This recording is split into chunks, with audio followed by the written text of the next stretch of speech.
effectively leave him on an island, and if 2-3 heroes show up, to rotate bottom anyway. You'd rather have the tide on the other. Yeah, good point. So when do you start seeing we've seen a lot of rotations through EG, not much out of Infamous yet. You need levels on the Nyx Assassin, right, before you can really do anything, or?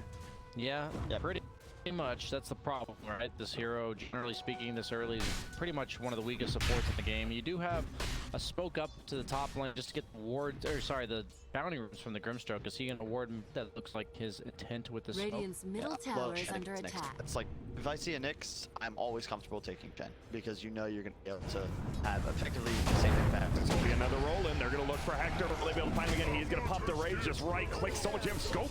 You're only level 3, does have 10 stick charges. Will they dive him under this tower? I don't think they are that scared, and they will. There's even going to be a matchup for this creep already here. He's going to go for the TP out. Do they have enough damage to get him? No. Schofield, nice TP.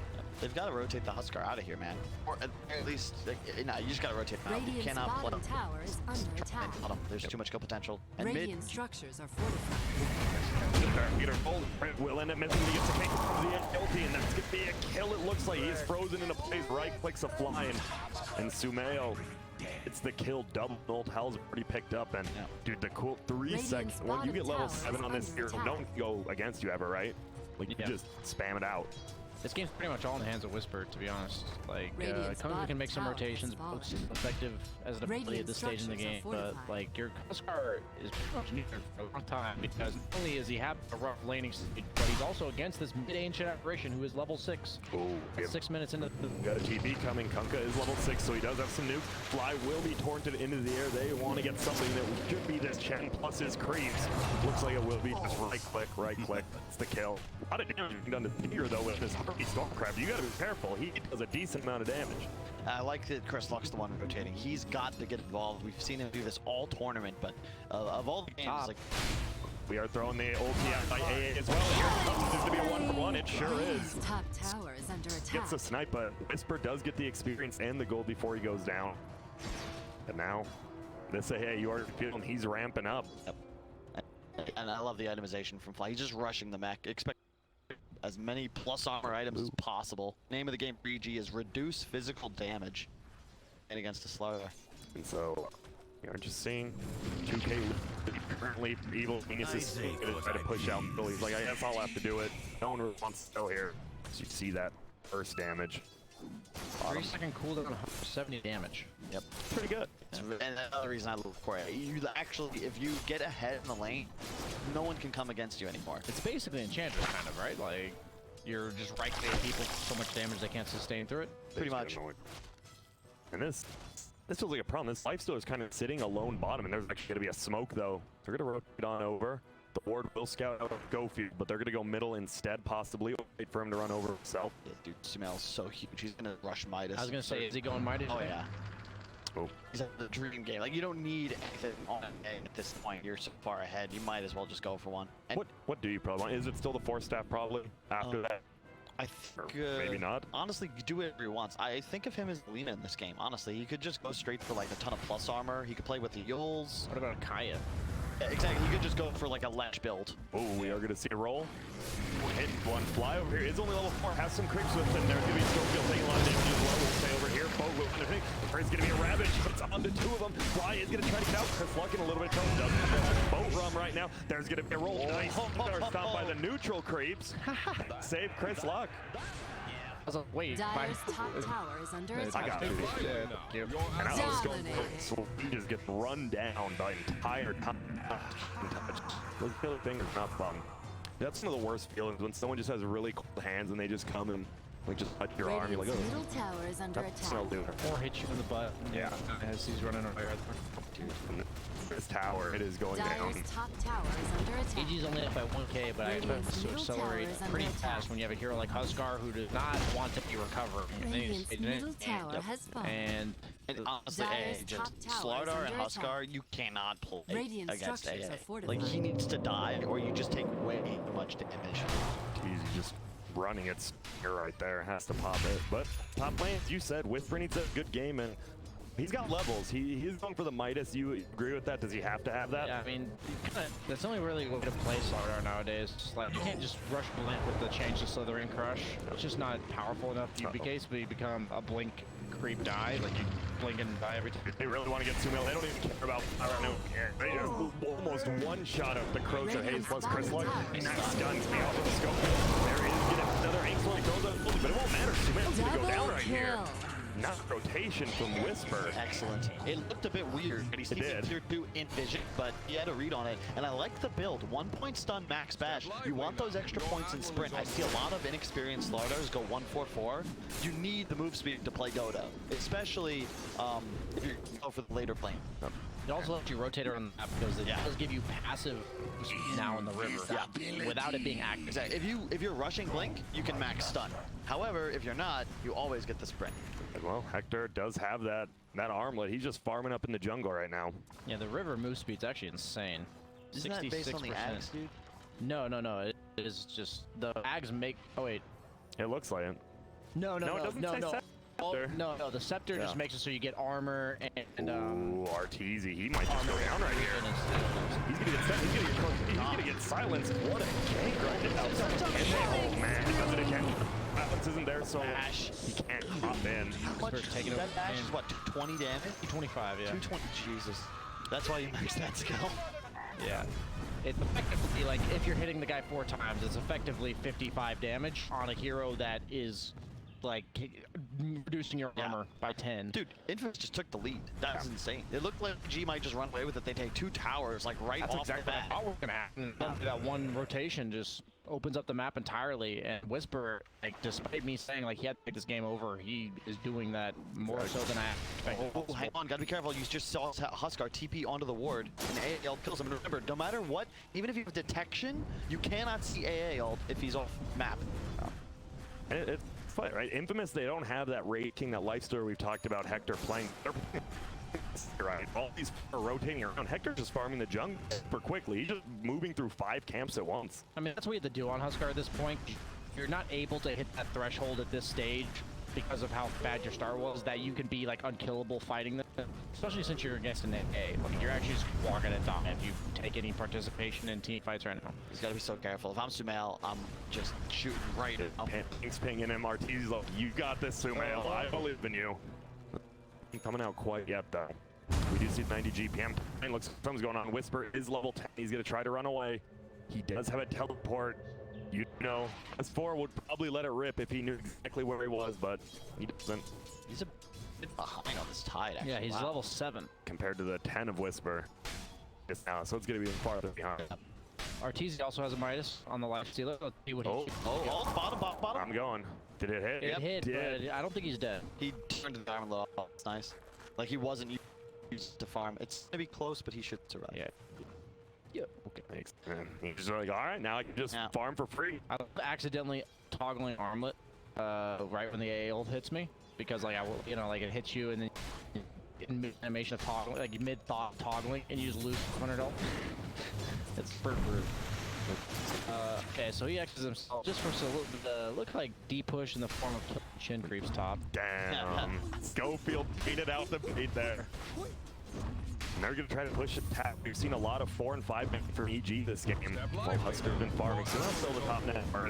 But all these Chen creeps, they're just getting eaten alive. That's so cool. I like what Critical doing here. There's no way for EG to initiate without hard committing. And how can you do that if Kunk is just going to go back 1,500 units? And like I said, Huskar is queuing up the BKB second item here. I forget if you actually said that or not. I actually forgot. You wanted the Hurricane fight. Hurricane. But he is going that, it looks like, 3rd, 4th. I don't know if I like it. I think, okay, if it's after Halbert, I'm down. But the whole Hurricane Pike before BKB is lunacy. Okay. Oh, here we go. Dang. He's fine. Hector does have to be careful. There's always that looming threat of Sumail over there. Sumail is cute. I was about to say, he queued up Greaves, and I was like, Chen's already got the mech. That's exactly what I mean, right? So fast. Yeah, Look at this. but like he's TPing from hard camp to shrine, like literally just so he can increase his pace. Because he knows his team. They don't really need it. They're gonna find Arteezy again. We'll be able to stun on Schofield. He's been perfect with it so far. They don't even need it.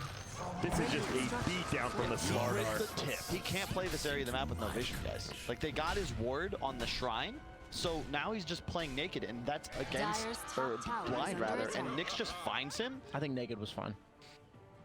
Technically, I mean, he doesn't wear clothes. It is like a life. He's a weird-looking guy. Yeah, he is. It's a lifestyle choice. Don't judge him. It's 2019. And guess what? We're looking at the 2 top net worth now, both on Radiance, Huskar as well as Whisper on the Slardar. And keep in mind, this is a It's a very this big isn't game. some like throwaway match, okay? They both EG need and it. Infamous have the same win percentage right now. They're at 4-5 right now, which is if you're top 4, guess what? Yeah. You're in the upper. If you're not, But well, EG has one more point and they've played one more series. Yeah. Like this is Infamous's opportunity to, if they were to 2-0 here, they They're- would move ahead. They'd they're be in looking upper prime. bracket. They're looking prime to be in that upper for sure.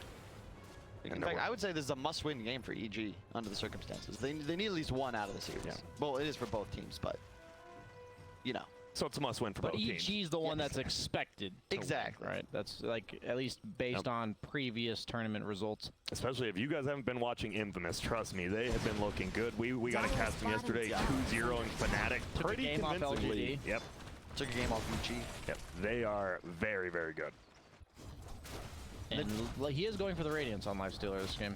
Oh, there's going to be initiation going. There will be a stomp. Will they be able to get Schofield? They've got the detection, and they bring him down. Sentry wards. Do we really like that, guys? He didn't go Midas on RTZ, did he? Yeah, he did. Dyer's did. middle Okay. tower is under attack. I mean, in theory, I don't hate it, but you have the AA plus amp on your magic damage, but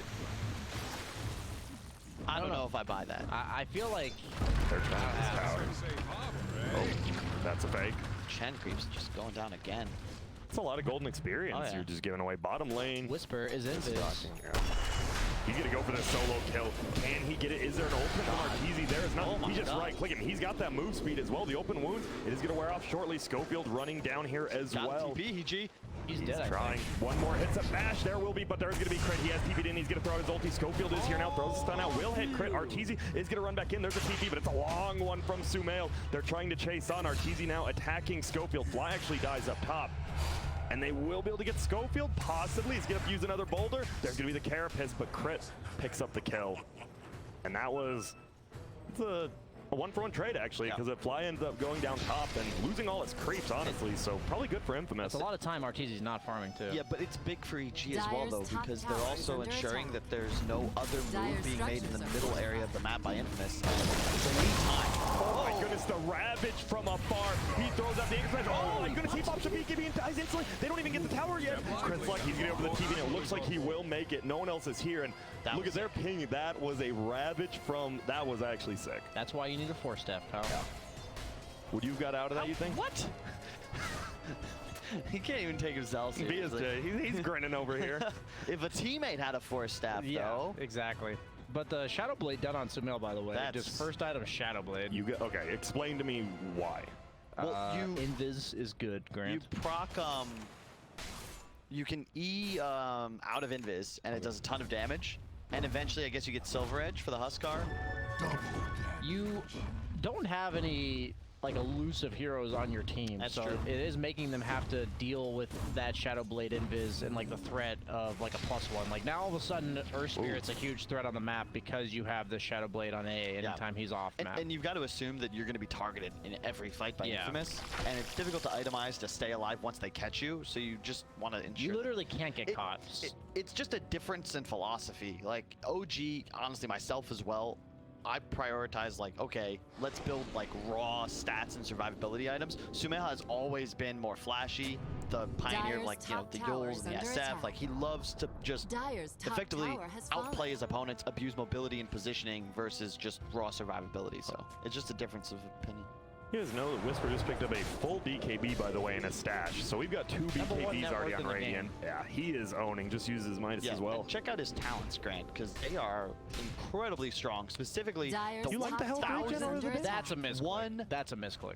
what? The 8 health regen Over 25 damage. It Yeah, feels, definitely. especially versus AA, it feels... that has It's- to be a misclick. Like, because I always think about talents in comparison to gold, right? 25 damage is like 1,500, whereas the 8 health regen is like 800. It's not... You're able to farm a lot I guess more you effectively, do yeah. sustain on the map with it, but like I feel like I've never seen a Slardar ever take that. Yeah, and love this creep by Fly. Folk prioritizing this Ice Ogre, or Ogre Frost Mage. At bottom, they're looking for Arteezy again. Schofield is here. Has to stun out of Invis, so won't have the extra damage. Let's see, isn't even going to be able to help him out. He's going for his... And there's the silence. He gets the rage up because he saw the silence playing in. They're going to try to turn it around, though. But S4 did TP behind the shrine, not in front of it, so they should be able to just run out of here. Let's have Ravage. Oh, there's going to be a roll. They find Whisper. This would be a huge kill. He does have that BKB. Oh, my goodness. He just turns on Crit, doing so much. He's BKB'd up. They're going to soulbind two of them together. Arteezy is getting eaten alive right now. He's right up inside. Can he? He finally makes it into Crit. Now he's going to turn on the Whisper. Whisper, he just loses BKB, and guess what? No Ravage every time for that one. EG, yo. Oh, whoa. Oh. They still have AA Blast for this Huskar.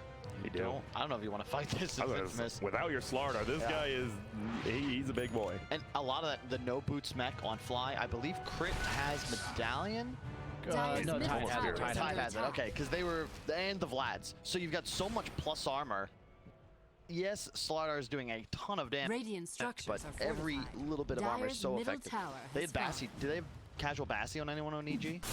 I'll let BSJ take a look. Yeah, I'm looking. Nope, no Bassi on EG yet. And now middle lane, they're going to go in for Chris Luck. He will get rolled on. They obviously don't have. There's going to be another BKB. That's the third BKB already from Infamous, by the way. Super early. They will be able to find Fly. Now straight into Roche. Oh, they've got everything. Obviously, these creeps are going to be a little bit of a hindrance, but you're still a little scared to go into Roche, right, against AA. You just can't be low on Huskar. He does have the life steal talent, which is 20%. Oh, gets stunned. I love it. He's just throwing Hadoukens at him. There's the Radiance now on the lifestealer. 21 minutes in. Fight this. I don't think you can do this as Infamous. If you're you want a team fight, not a fight in the pit. There's no BKB, by the way, up on the Kunkka at least. He will get 4-stepped away. Oh, 4-staff. Yeah, EG's got to be careful. Triple BKB timing for Infamous. The longer this game goes, the better for EG at this point. But this is the huge timing for Infamous because you just ignore everything EG throws at you under the cover of those BKBs in your cores, and you overextend, and suddenly everybody dies, and Infamous take this, and suddenly they might look to run away with the game. It's a pretty crazy game so far. It feels like we're just like pretty much 4 versus 4, 5 versus 5 with a Huskar just farming out. Look at the net worth parity. I was gonna like the Kunkka is also really farmed. They all are. Look, they're really all at 10,000. Yeah. S4 really the only lower farmed core, but it's a Tide usually unless you have a good lane. I feel like Infamous is in these games where like they shouldn't have net worth on these heroes. Like the Kunkka start, the Huskar start was really rough. Yet they're just two of the top 4 net worths, like pretty much all hand in hand. By the way, went for the 4-staff right after the BKB. Yep. Realizing that item is really important against Ancient Apparition. I like that. I'm with you on Force. Fight to me is just so good. Yeah, if you want to go for the full pike, that is a big investment. They're going to move in. There won't be a mech being able to be used by flying. Look, the Soulbind actually goes back onto him. They're going to throw out a double silence. They're just going to run away. Ravage will be up in 5 seconds. And Whisper, he does use his BKB, and these charges do matter. Like late games usually, at least we've got the BKB, but they're losing a few of them. Middle lane, they actually want to fight. Huskar has to leave the Roche pit. Here's going to be a bow coming. S4 really comes around. He doesn't want to commit it too soon. There's going to be a gush coming out. Chris Luck does have his BKB now. They're just going to try to run away. And it feels like EG's just baiting out a BKB from Whisper and then from Chris Luck. They're doing a great job. They have a great read on how Infamous is trying to play this game. They know this is the power spike. They're looking to force an engagement, get kills, and go Roche. And EG, they're not making themselves scarce. They want to ensure Infamous is chasing them, but they have no intention of team fighting unless they overextend severely. And they're also constantly putting a chin creep in the pit, so they always know whether or not Huskars are going to try to sneak it. It does go pretty fast. Magic resistance on Roche nowadays is only 50%, so the Burning Spears actually do tick it down pretty fast. It's just so difficult to fight in the pit as it is against AA Tide. Yeah, you can't. That's what I mean. That's why they're like, you just have to be careful at all times on EG that you need to be reacting to the Roche the second it starts, not any later. So like by having that chin creep, there's just no way that EG will not be in position. They do get a nice D ward mid as well. That's a double ward value. Yeah, I guess they accidentally placed. The Ags on AA. Oh my god, they actually missed the second ward, by the way. That's a big deal. Sorry, continue. Ags AA, it doesn't increase the damage, but it means the Frostbite lasts 17 full seconds, so it's a lot. If you hit that on the Huskar, he really just can't. He has to just run away. He's not there. Your game is actually over, like for the 17 seconds you're in. Yeah, it's over. But he is quite squishy. Look at this damage on Stinger. We see a kick and an A. He's throwing out the blast. Obi on over, and that's an Aghanims. He is going down. I feel like he could have dodged that. Well, impossible. You saw it on the Kunkka. Like you actually see the ball itself. No, you don't. No, like the actual ball, like not the first throw, but when the ball actually comes out, you do see it. Whisper. Oh, he baits out the Ravage, trying to bait out the BKB. Who's going to commit first? They're both just dancing on each other. You got to be careful. Arteezy, he does damage, but they know Schofield's here as well. Who else is coming down? It's going to be Hector. There's a full Solar Crest now on the Tide Hunter, which is scary. He's got to be really careful about toggling Radiance in these engagements. Middle lane now. It's actually going to be Chris Luck. He's using BKB. It's Fly as well as Chris plus Sumail trying to bring him down. Do they have detection? They sure do. A blast is going to fly, and does it hit? Yep, it does, and he's going to probably go down here, especially this roller. Does it? Dodges it. The boat's fading off. He's died on his own boat buff. And he will. He goes down. Sumo gets the kill. Now they're chasing after Schofield. There's a Shrine. Will he pop it? They do pop it, and there is no AA blast, so Hector, he should have a pretty free time, but Schofield, guess what? He goes down to Hector. He's all alone. He's like, wait a minute. Uh-oh, this ain't good. They do bring over the Grim Turtles, but now Whisper's here. Nice double cut coming out there. The East as well. They put two together. There's going to be a Rabbit. Oh, no BKBs, but there goes Hector. They can get Whisper next. He pops his BKB finally after. Will they at least get Whisper? And Whisper, he's still going in. S4 almost goes down. But that feels like the first real bad fight for Infamous there. You've seen all the damage mitigation Kyle talked about with this armor. Exactly. Pull the items real quick, Grant, because this is wait, I'm going to bring this. A lot of damage done here first. A lot of, and we've been talking about this actually. Gold change, not that big. That was a full 6,000. Oh my goodness. Oh God, what am I doing? He died over here. He just got ran at. Yeah. Can I just say? I'm about to bring up the items for you now. Can I say? We all got to hold our breath here. Sumail is at 999 kills right now. Hold on. He has currently got the record for most kills at TI, and he would be the first player in history to hit 1,000 over the course of history. One more kill. Get ready. You might need to turn the sound down because we might pop up if he gets And there's about a 20% chance Grant will miss it. Yes. Oh God. Focus, Grant. No pressure. Dude, what if it is just a Husker farming somewhere on the map? Sumail just snipes him. Oh well, congratulations. And could.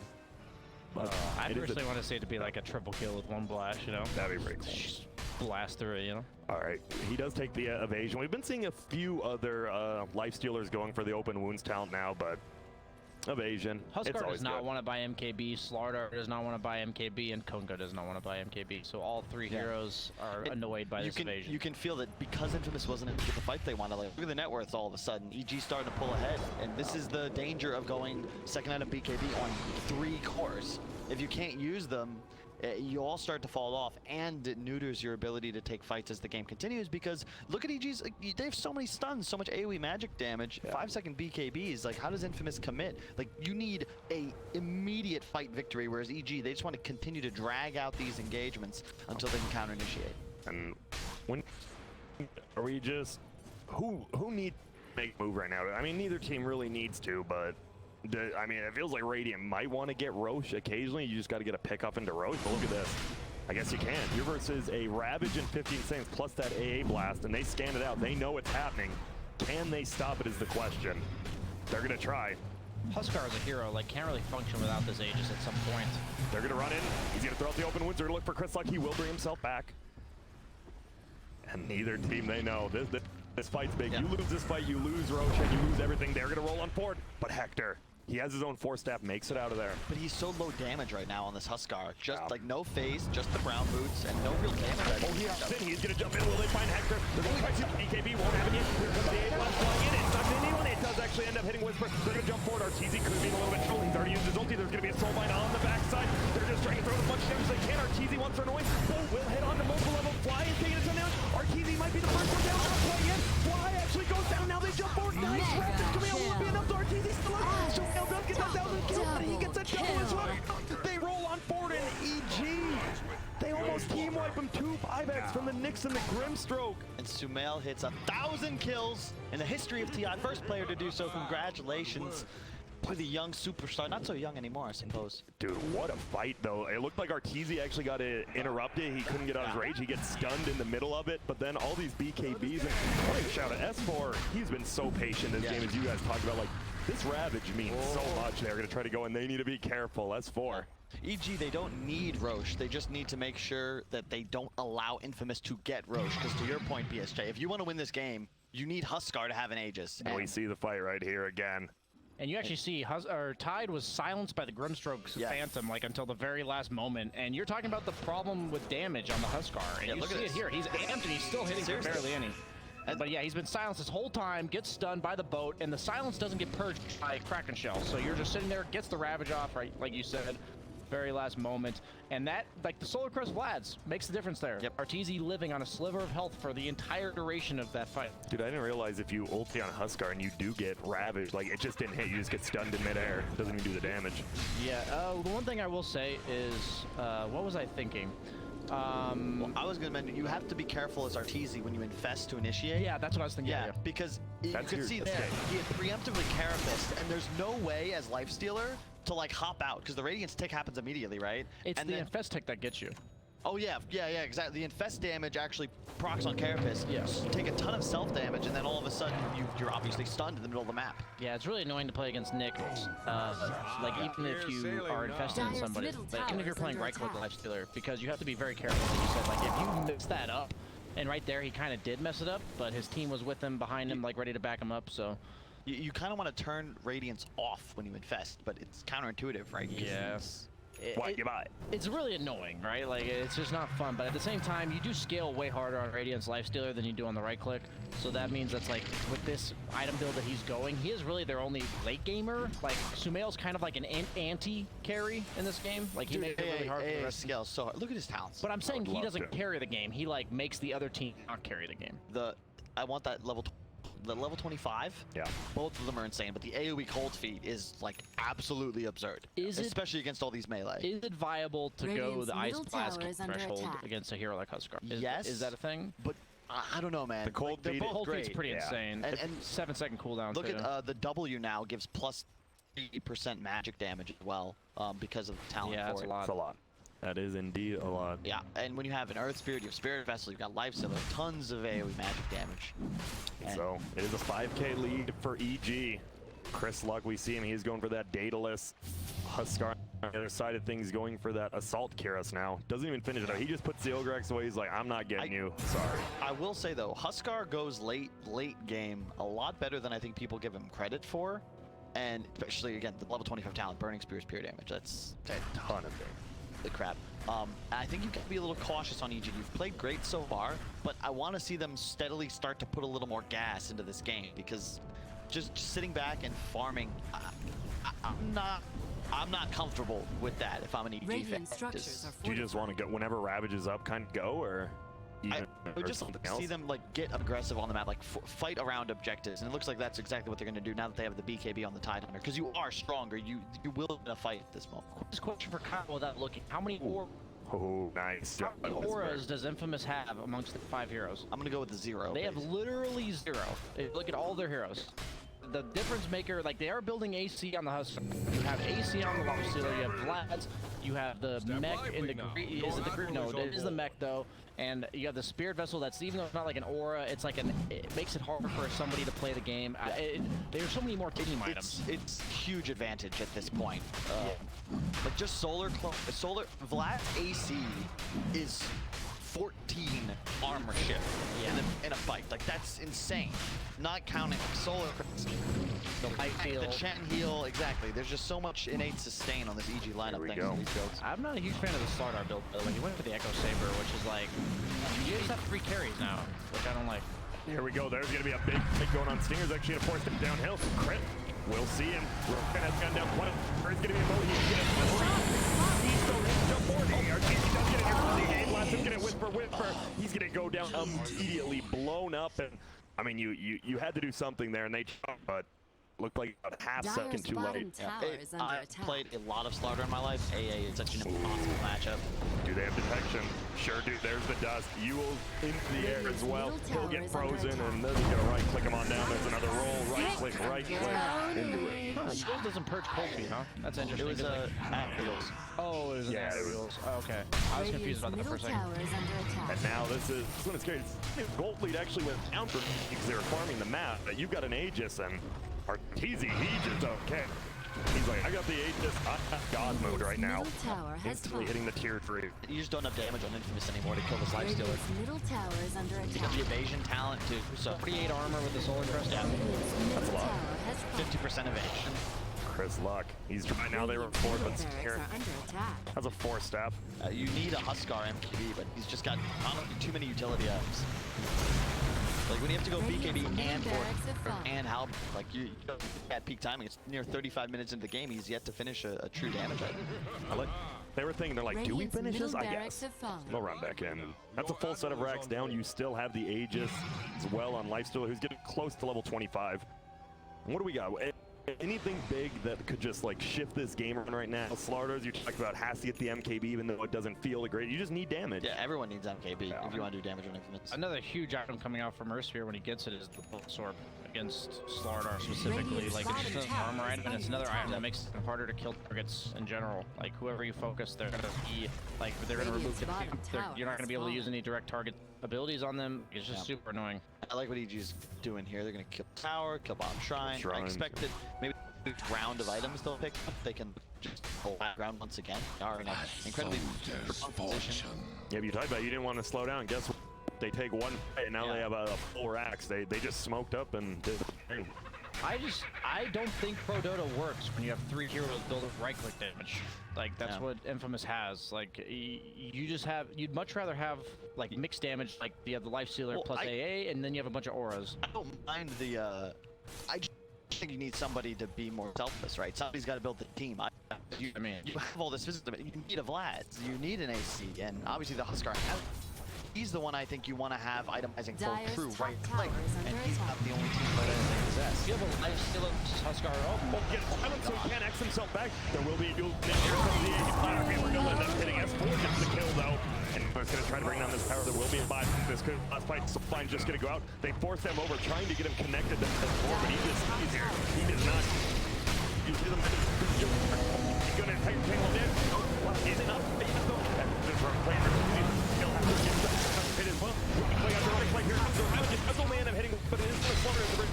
Hector out by RTZ here. Easy gets pushed back a bit. Whisper doing a ton of damage on the right side. Tries to put so much on them. There goes Dying to the AoE damage you talked about. There's the and Double a bloodbath near the end, and I mean a very active nonetheless from both sides. We see Infamous played the same game they've been playing, right? We're gonna run around and the Huskers just gonna farm the jungle, get a lot. So why didn't it work this game? Was it the 3 carries you talked about? Or? No, it was the way EG played. I actually think there's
OG's turn to ban.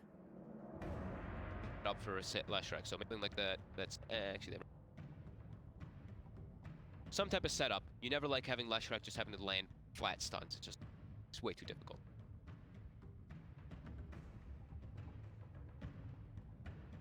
Radiant team ban. Towards the carry heroes. Mix back to VP. Are we going to see a Nyx? Maybe even as well. Well, I guess.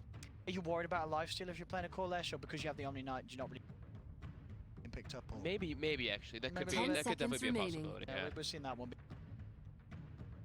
Out. Yeah, that's. 5 seconds remaining. I'm still really liking Rubik, but I've also been liking Rubik a decent amount. It's actually not getting picked.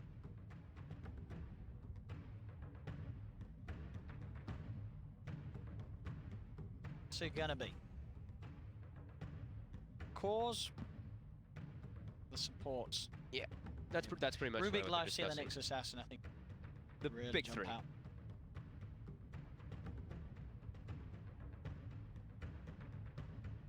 Time they go. Dire team ban. It's the Rubik. I think that was the best ban. I totally agree with that. With the way of OG. Just worried about. Is there anything else you want to ban that's gonna Enchantress's life very hard? I think just any type of like the setups. I feel like just any types of setups. The Naga Siren Shield for me was like an interesting one because they have the ET. Do you ban 10 the seconds Ursa remaining. your OG, or is that just something I'm playing? Even though that used to be like a VP. 5 seconds It's remaining. a super hot one from VP. It's something that can tear apart the Ench. It goes both ways too, right? Because Ench can dispel the thing as well. You can dispel the overpower. And the overall like enchant.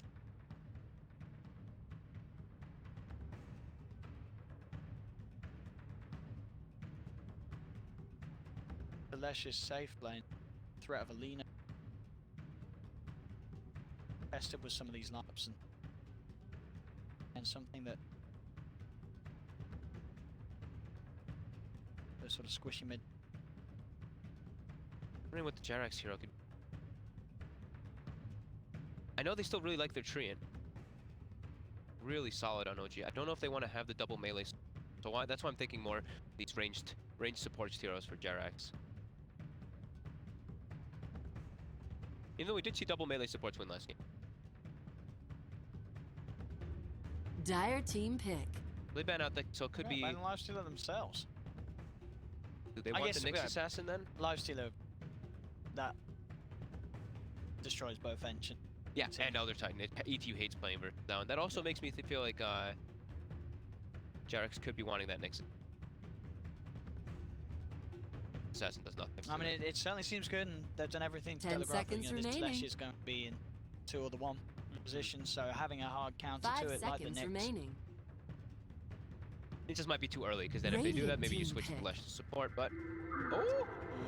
We're Are we gonna get blessed with this? Are we gonna get carry IO? I think it's gotta be right. It's gonna be Nano. It's gonna be Nano. You ban the Lifestealer. I hope we get to cast this. If you're banning the Lifestealer and the Naga Siren, 2 heroes to get on top of him very easily, I think we're gonna get to the Nano. And they ran it with ET last time too, right? They ran the IO plus the ET together in the lane because the ET Spirit buffs up the IO. You're also tethered to a strength hero with fast movement speed inside the laning phase. I like it. AA? I like it. I'm excited to see it firsthand. AA, quick response. So I think, VP, they obviously know that it's very likely that IO is going to take, our OG is going to take the IO if it's left in the draft. They've come into this series with an idea 10 of how to seconds tackle remaining. They need someone. They need their setups though. They need someone like that Sanking, like I was mentioning before. Like right now, they have 5 nobody to set up for seconds these. remaining. Then you got to play on the you saying Sanking support? I'm not too sure. I think maybe you're gonna have to move this one to a support Omni. I'm not too sure. I just think they need. Nobody's really playing support with all those nerfs to Heavenly Grace cooldown. Very awkward to play in support. It is very awkward. I totally agree. All right, for Roger, then he's gonna have to play something like that. Earth Spirit, he's gonna have to play something like the Earth Shaker. They need setup for Leshrac and AA. They need ways to. They have a lot of damage, so magic damage. We're looking at VP, AA plus Leshrac, the Vortex plus Lash versus Enchantress. High damage. Okay, so that's Jerax. He should be right. Jerax Pango. Dire team ban. There's Sven. a setup That's stun a of setup. sorts. Okay, Yeah. so putting it on the carry instead, I kind of was not really thinking about that one either. That's a smart. And now it could actually still be. They're still leaving it open. But that's a little weird. Never mind. No, I mean, it could be because, hey, you know, But then AA Lash supports that. There's no No. setup. But we have seen today 10 a mid seconds AA. remaining. Well, spoilers, but You're Samael, right. I believe, is winning the game 5 with it right seconds now, or remaining. had won the game with it. And if you're seeing a carry IO, I don't think you mind raising a core AA. I mean, you could be right. And also And I versus the think Enchantress as Range well. No- Really no strong one- versus no AA. No one's definitely played mid Versus AA. Chan- I'm sure we've seen no one in. They're going to ban offlaners. So And the Brumat, that hero's unpicked. I think at this so far. why would they be worried about the brew this game? What would it necessarily be? Does it make a carry IO game hard? 10 seconds remaining. 5 seconds I've been remaining. thinking that Brewmaster was going to get picked a little. It's just that all the players and all the teams have. Radiant Brewmaster's like, team pick. I'm gonna go for the Grimstroke here. So Okay. I mean, it's against an IO, so Dire you're team always going to get pick. easy soul binds. their only real setup is And Sven. I mean, and that looks to be. What does this look to be? Well, Ramsey Sven. Ramsey, Sven. Grimstroke is and AA are the supports. Yes. Leshrac mid, and then the obvious ones. Yeah, the obvious okay. ones. And back to OG. If it is going to be an Ana 10 IO seconds again, remaining. we're still looking for Thompson's hero. Oh, I unless think it is still well, Thompson. unless it's Thompson 5 Pangolier. He's seconds played mid remaining. Pango before. Choose your And hero. it might be still this game, right? Thompson playing the Pango, he's playing the Tiny. Okay, Yeah, he's playing the Tiny. Tiny. It's a Playing Pango and Jarek's Pango. Jarek's, yeah. Okay, sticking with what they've been playing more recently, but it is indeed the Ana IO. We've seen it twice before. Won both of the games, right? 100% win rate. 100% Ana win with rate his on carry IO. And to see it firsthand here. To see some. So they literally only have the one setup stun coming from Ramses. So Leshrac, I feel like no one could have a little bit of a struggle time here setting up for his stuns if he doesn't have Ramses near him. And Ramses might just want to be playing a lot of the farm game here.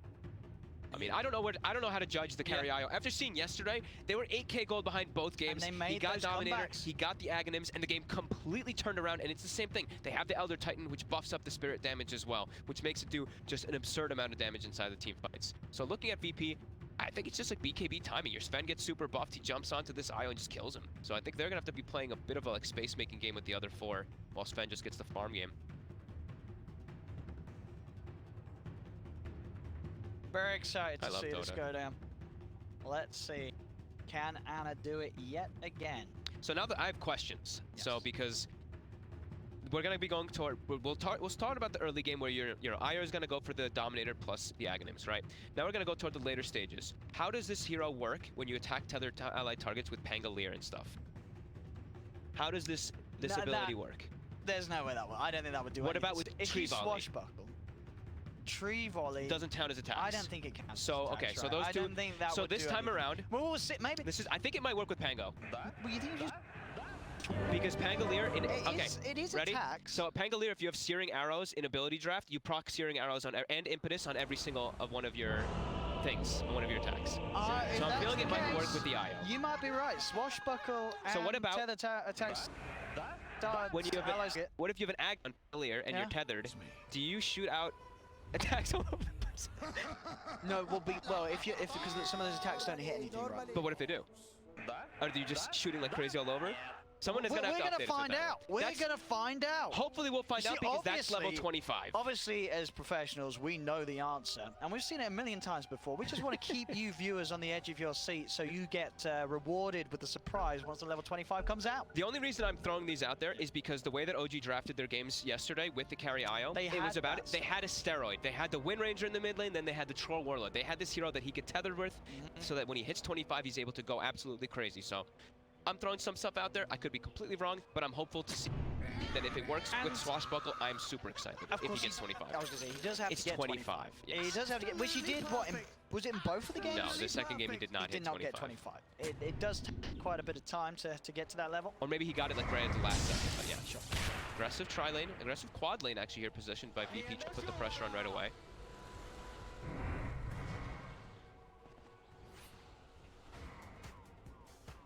Bottom instead. Pops in. He's also smoked up, so they were smoked as well. 30 seconds to I battle. hope somebody gives me that answer though, because I know in in ability draft, since I play a Dota, ability draft, if you have impetus as well as swashbuckle as well, you proc individual impetus. So that's why I'm feeling like swashbuckle counts as individual attacks. It really just depends on how it's coded. Yes, that's all I'm thinking about. This one's up to the Valve programmers. How have they made the game? I'm super Did they curious intend to to make the game in the way that it's going to play? We'll see. Hopefully we get Sure to they see did. 25, but we'll get there if we do. And Now, Ice Rock knows. The battle He's watching. He's like, well, I know what happened. stun coming forward. They've got the slow as well on no tail. Tether movement speed though, we'll be able to keep that over time. As it's 3 bounty runes for OG. Alrighty. We'll be at least claiming this one right here. But that was 2 stuns committed also in this aggressive tri-lane already. Ramsey, so down to already 100. But yeah, they're really trying to put the pressure onto this. So that means Pasha probably gonna have a bit of a rough time down bottom at the Omni, but he'll still get something. He's an Omni Knight, and even though he's versus the Enchantress who's gonna harassment out versus him, he'll be able to get experience. Tap more.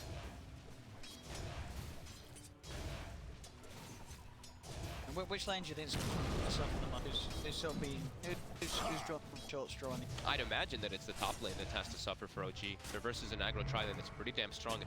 Io steps up too far after a couple of aggressive hits. He's dead to the combo. Yeah. With that being said, also, yeah, no tail. Since he's versus a tri-lane, he's always getting the triple astral buff. So it's a lot of damage he's punching out as well. And Pasha actually gets 6 and 0 last. That's what he gets. Actually, the whole wave's still pushing. Pasha was able to get.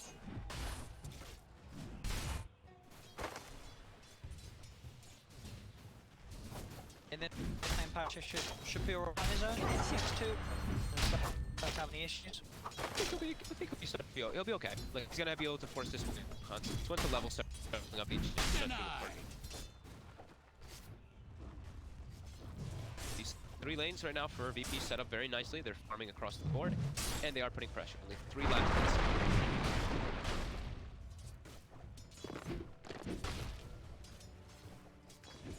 Self ready and still.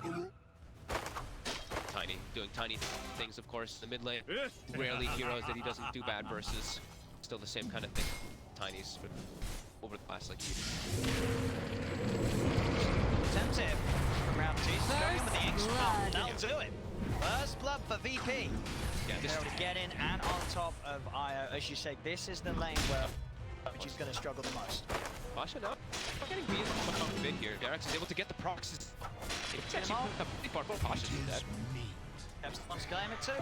Was that? I think that was 3 luck procs by Jerax there with that Orb of Venom as well. For a kill on the side lanes. Both of the situations where each respective teams. But look at this Thompson Acer. He's running top units to help out this tri-lane. and he's going to get some action in. So far, one more punch and Brooks will get it. Swell will be attempted to be duped out by Thompson. No, he doesn't need to. He's just going to continue to try and run in. Punch down the AA. So is trying to take the throw what spell he has available out. Trees picked up. Double kill. Gets the double. Doesn't quite solo, but he's certainly set up for the cleanup as Zephyr and Noctel come round and they end up killing off all 3. Thompson. That's such a Thompson move, right? It's like my top lane's going bad. Now help him out. I'm going in. Gives up his life for the better cause to help and take that tri-lane. The madman. Right back to the mid lane. So has TP available, of course, and he didn't actually get sent back too much. He's same experience, same last hits. Very much. I'd absolutely right there. OG. Dies, but back full HP and mana. Back to the lane quicker than he would have been if he walked back himself. Ana still, of course, suffering in last hits, unable to really get much of anything anyway. Only 8 still for himself here on the IO. Or Come in to the omniscience.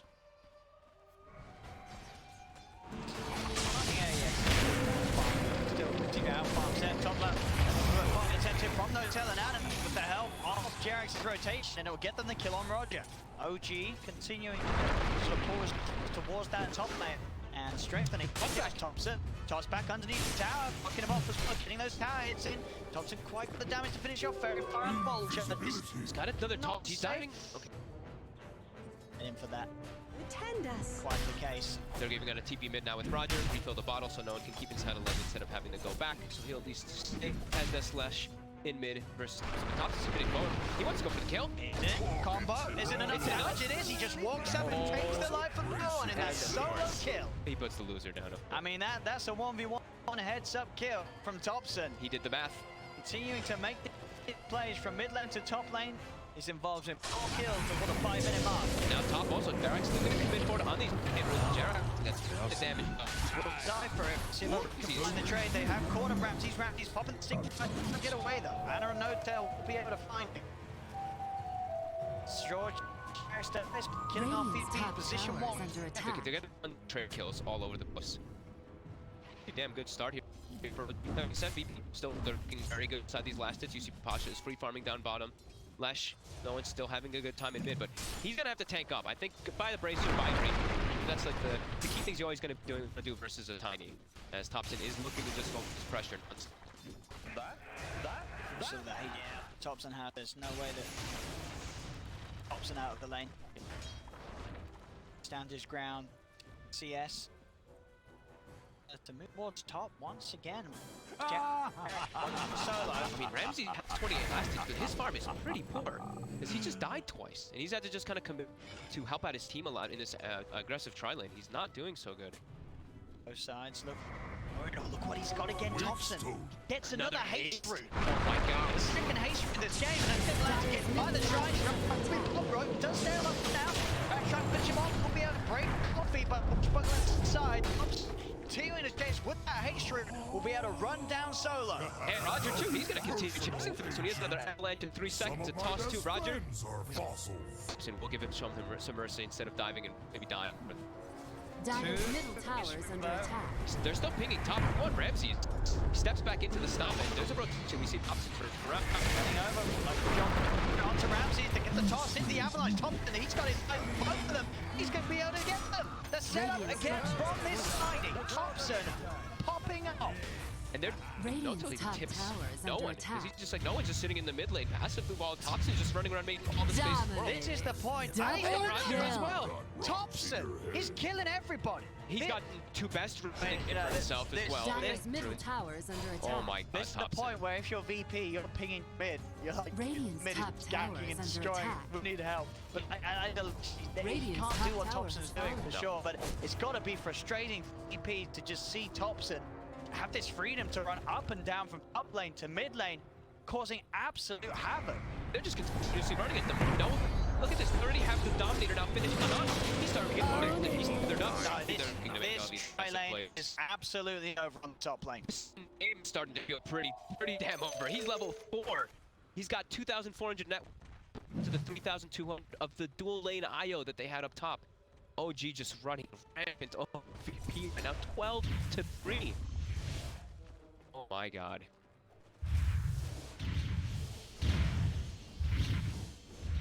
And the rune again. They're setting up. So CORSARI still rune spawns. They're not set up. VP. We see no one. It's running toward bottom. Is he gonna be able to get a lucky one? Nope. Thompson gets another one. Again, and it's a very good one. An Invis rune. That's a kill in a bottle right there if he wants to go for it. All of VP. They're just shit all around each other now. We see the 2 supports level 3. Pasha's level 6. But this is now Pasha can't lay bottom either because Enchantress at 6. This is looking extremely problematic right now for VP. But Thompson's out. He's going down bottom. Nobody's around there, so won't be able to quite find a jump. Right, no one's going to be playing just the farm game now, it seems. I mean, I was saying it, I'm very concerned for VP because they only really have the setup from Sven. And now Sven's been shut down. What do you expect? You want Ramses to run around making plays for your team to set up for your It's not what he wants to be doing. So they're going to have to start making these moves around the map that are a little bit awkward for no one. I feel like he has to become that space maker for Ramses. And he doesn't have setup if Ramses isn't there, like we mentioned in the draft. Dire's top tower is under attack. Now starting to pressure some Radiant's towers bottom here. tower is under attack. So tanky, of course, tread, bracer, raindrop, like we were mentioning. And then he's going to be going back for Hood just so he doesn't have to worry about that magical damage that he Dire's does have. structures are fortified. But they're just really pushing this one. Radiant Free farming. structures are fortified. Rams is at least getting some Radiant's space in the bottom jungle with some tower is scam, under with attack. stacked camps here. But besides that, the VP just running around.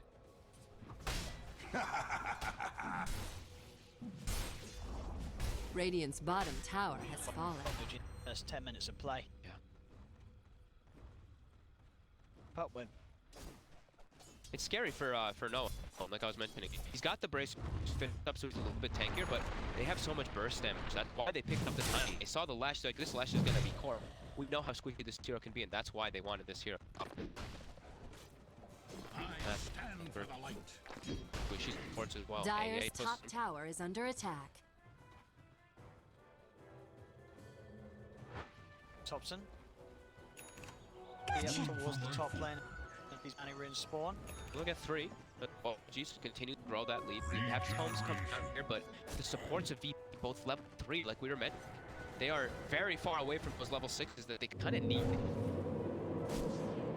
Roger, look at us. True line. They've got him. Another kill for Thompson to get him. In mid lane, Jerax. He's going for the roll. He's going to set up for the stomp. In fact, both of them get the angle. Both solo and no one. Oh my Two more deaths on VP as they are getting absolutely slaughtered. You know, I really don't like saying this one, but this game is looking pretty impossible for me to come back in it. Knowing VP, they're probably feeling pretty down right now. They're starting to ping their mid tower, so this is their big X factor. Can they defend this mid tower here and take a fight versus OG? It's really not feeling like it right now, as they're not ready with their heroes at all. Ramsey's is showing. This is a Sven with a Midas. So here we go. The rotation's coming in. Look OG efficient here. What sort of a setup no one can find? He is on top of the hotel. No stop backing off the side. They'll get one. VP will try and chase for more. Thompson is there waiting on the high ground. Trying to run down Seb. Thompson hiding in the trees. Yeah, careful. Great starts moving off. Return. Puts us out. The pop. The ult. GA will be there. OG simply looking to get it out. They got the ton of as well. Trying to cut with the set with the tech. They got the set. The box being killed. Set. It's not alive. Body plus Jeanette. The roll. The angle. It's on a forward. Jeanette gets the beautifully cornered against the wall. That's no set up. Actually, it's going to be chased with the background. It will now turn towards Jax. They will be actually able to kill it. Despite the angle combo, VP gets killed. OG will still find the trade, getting the double Thompson. Well, that certainly could have got a little messier for VP there. They do get an even trade. They kind of ditched Jerax there, right? They, instead of going for and maybe getting the Sven kill, they act for the right side Potion instead of getting the Sven. So some room for Ramses that VP desperately needs this game. And they defend their mid tower. That's the other big important. They push them away from that tower, keep those type of control. This mid tower is going to determine so much if VP's going to be able to hold on. If they lose this tower, their map is so short. They're just a little bit of space for themselves. OG will be able to continue and Roger here. Radiant's middle tower is under attack. Radiant structures are fortified. Good. Now, G. One passion step. One Jax. Yeah. Dire's top tower is under attack. Aghanim's, by the way, during all this. Radiant's He's the middle one running tower around has making space, and fallen. he's been mostly just following up during all of this. He's approaching that. Very scary timing. Already got the level 10 talent, also picked up. The big one, of course, is that 15 plus 75 spirit. Still. Just sitting at the top. Time is going to be different for Ramses to start to put into the Midas. He had the opportunity to get the Midas plus tonight on top, and Echo Treads going to be able to turn up to the fights with the God Strength. Quite an impact. The stomps, the avalanches, rolling thunders, a lot of ways to roll over this and make it hard for Ramses to lock down on target. It is a lot of team fight just provided from OG between two supports, right? The Pangolier as well, that other Titan sitting in the back lines able to get their spells off is going to be devastating. And they're probably going to be looking at it. The VP stun and setup are very tough to execute. Dire's top tower is under set up attack. for that last stun, for that ice vortex. So they have X12, of course, Radiant's that middle tower is under set up attack. without continue to put pressure with their 4 heroes. You see the 4 of them playing to the enemy. Now they're going to defend this top tier 1. Anna, he has relocate available too. He can join. He just picked up a blink dag. He's also found it. Well done. Every single rune that he could have wished for, it's been granted for Tops in this game. I mean, how many power runes has he? I see he got the illusion rune. I've seen like every single power rune almost this game. Does feel like it. Dyer's middle forward, tower DD, is no under one. attack. Who's gonna find him? That's it. But the ice bus getting spot the turn. That deep on he can. No one's dead. She's gonna run that to Thompson, but Thompson baits it out. Now the backup Zeb starting to throw for. This is onto Packer. She's gonna go for the out. Won't be able to make though. Thompson is in. Thompson's him up. Pasha's still retreating. Double kill. Just from Zeb gets the kill. OG able to take 3 and looks nothing in return. Radiant's That's bottom them big tower is team fight with under what? attack. 3 kind of heroes spoils around the area. The 4th one shows up afterwards. And Ana's just still farming, and now he's got the X up without even having to be involved during most of this. Thompson he's just single-handedly kind of running around it. But he's getting some help from his teams, but overall, this man right here, pointing at us right, he's just having almost a perfect game. That death top absolutely set up for success. Break the tri-lane from VP to make sure that Ana has this spectacular game. She's found a full pipe. Thompson got tossed back to Noah. The relay becomes for Noah. Ramsey's still stuck to that. Missed it there. Ramsey just didn't get back. They're bringing him down. He's striking back hard. There's a fight shooting. Never they'll get killed. They can try and more mana replicates out. Zeb, he's been left behind. But untouchable. Looking down the hits of Ramsey. They'll try their best to gaze. And they come. Oh, want to turn around. Thompson coming back to the action. Roger immediately team. Will fall. Jarek's rolls on top of Solo. They'll find him as well. Lose heroes. Buyback and want to keep the pressure Radiant's on. middle Look, tower is scary under for attack. but just how tanky Seb is. Radiant I think Ana was structures are silenced from the Phantom. He wasn't actually able to like tether and grab Seb, but either way they were able to reset the fight from the buyback and chase forward as Thompson does die. They will still continue this push forward and not let VP farm. Right? They've got Ramses with this, Radiant's middle but they're tower not giving has him the space to actually get any type of last hits. No one now desperately pushing that bottom to get his item finished up, his use, but they're just running at them, not giving them any breathing. Almost level 50 now on so that damage, especially with Radiant's no tail, top about to have tower max is under natural attack. order. Know how much those spirits can really do. Ran the 6-2 Titan plus the IO yet. Such a fast-paced game of Dota OG.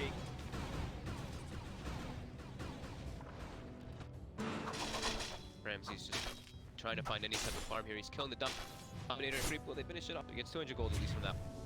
But as we see this Dota plus win probability, It's not a surprise seeing how well OG's able to close them out and not let BP have any sort of space to farm.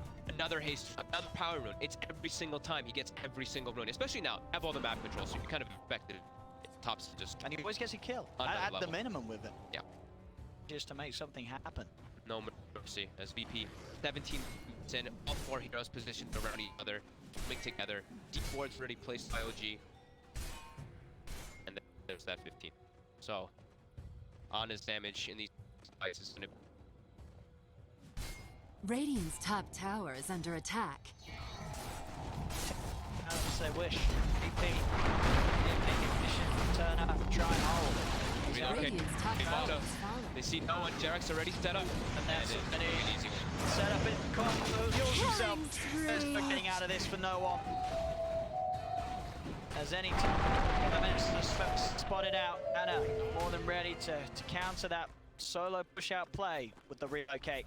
They're just gonna, OG's just gonna continue to get them, and that's exactly what's gonna happen if you split, like you're saying. Yeah, they just have so many different tools, and you've looked at the map. There's just it's surrounding the whole area of VP and VP to the provision.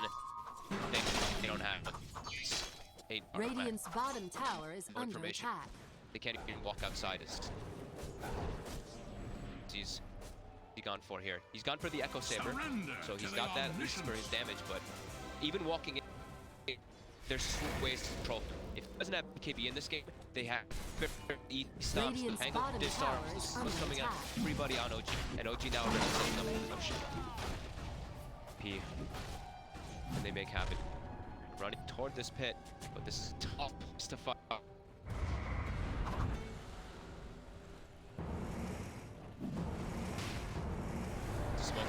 They see them up there too with the ET Spirit, and they're just committing. Where's Hot? Spinner comes down. Back of the fight. So is Roger. They will both for the support. But does it the passion? Ash tries to kill Ramses. Mega kill. Ramses gets the kill, but they've lost 4. They're gonna lose 5. No one's surrendered. 5 dead on VP. Triple kill for Savannah. The game just got even bloodier in OG's favor. As they wipe the floor with VP, step back into the Roshan. It really does seem that there's no stopping OG in this game. It just doesn't feel like VP can take anything to them there. We see the backline, Solo just down. There's just too much damage, right? Solo tries to all of the different units coming in. And if they're just going to relocate to collect lots of bounty runes here in Granada and just continue coldly that they've been... They're just playing it perfectly, and there's no opportunity to see VP to do anything, it seems. No. Look, a single player going their way. Get the stomp, it's on Pasha. Noto just commits the spitter forward. Solo kills him in 1, and from there, the fight is next. He gets Guardian Angel applied on him, but it's all magic damage. It's different types of form of damage, and it's just escape from VP. And every time, you know, Jax with the Rolling Thunder, he's hitting, you know, here 6 times minimum. Yeah. He's always managed to find these situations where he's just not tired. Just diving the base now. It's only 20 minutes in. 30-9, 30 kills. 20 minutes in for OG. And they'll siege the high ground. Such a beastly performance. Dominating. Jump in, kill. 13-2 in the They all the space in the world for his team, put all the pressure onto him. Ramsey, he's getting hit by this. He's getting hit by the birds. The slow. He's got it back. They will lose this Rax. Radiant structures are fortified. It's over. This one, it felt over for I mean, it never even started for me. Really did. This never started for them. OG Dire victory from the off. 21 minutes and very painful beatdown for VP and OG, showing us that it wasn't just yesterday that they were having a brilliant time. Today, coming into it with one of the most one-sided games we've seen. Now, not necessarily the quickest, but a game where VP felt helpless the entire match. Yeah, absolutely. I mean, Thompson, after he got this haste rune top, he gets the kills. You could see, like no one was just sitting in the middle. He's like, I don't know, I can't respond to this. Like, I can't TP to this. He doesn't even have boots at that point as a left strike. He can't help out the teams. It's a level 4 Tiny ganking the tri-lane and killing all 3 heroes for that IO, turning the whole game around, doing it again. I think the best play that they could have maybe had is just like VP covering the runes, right? Just making sure that this Tiny can't just pop off getting all of them. But even Thompson just went absolutely crazy getting like, you could call it a little bit like, wow, he got great RNG getting that one, but it doesn't matter. He was the one to set up for it. It certainly helps. That's what happens. But that's Dota too. That's Dota. There is a little bit of RNG in it. If you can, you know, not everyone could have done what Thompson did. He had the sort of the right sense of mind to make those sort of plays. And every time it was never a gank wasted. He was always getting in. Even the ones where he died, he was bringing down 2 heroes with him. Yep. And that one sort of lane in the laning stage, what maybe for the first 1 minute, it was kind of like, oh, okay, maybe top lane's kind of hard for OG.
the Wraith King ulti, but not going to be successful here. Want to fully commit. Doesn't know where is Schofield. This guy has been everywhere.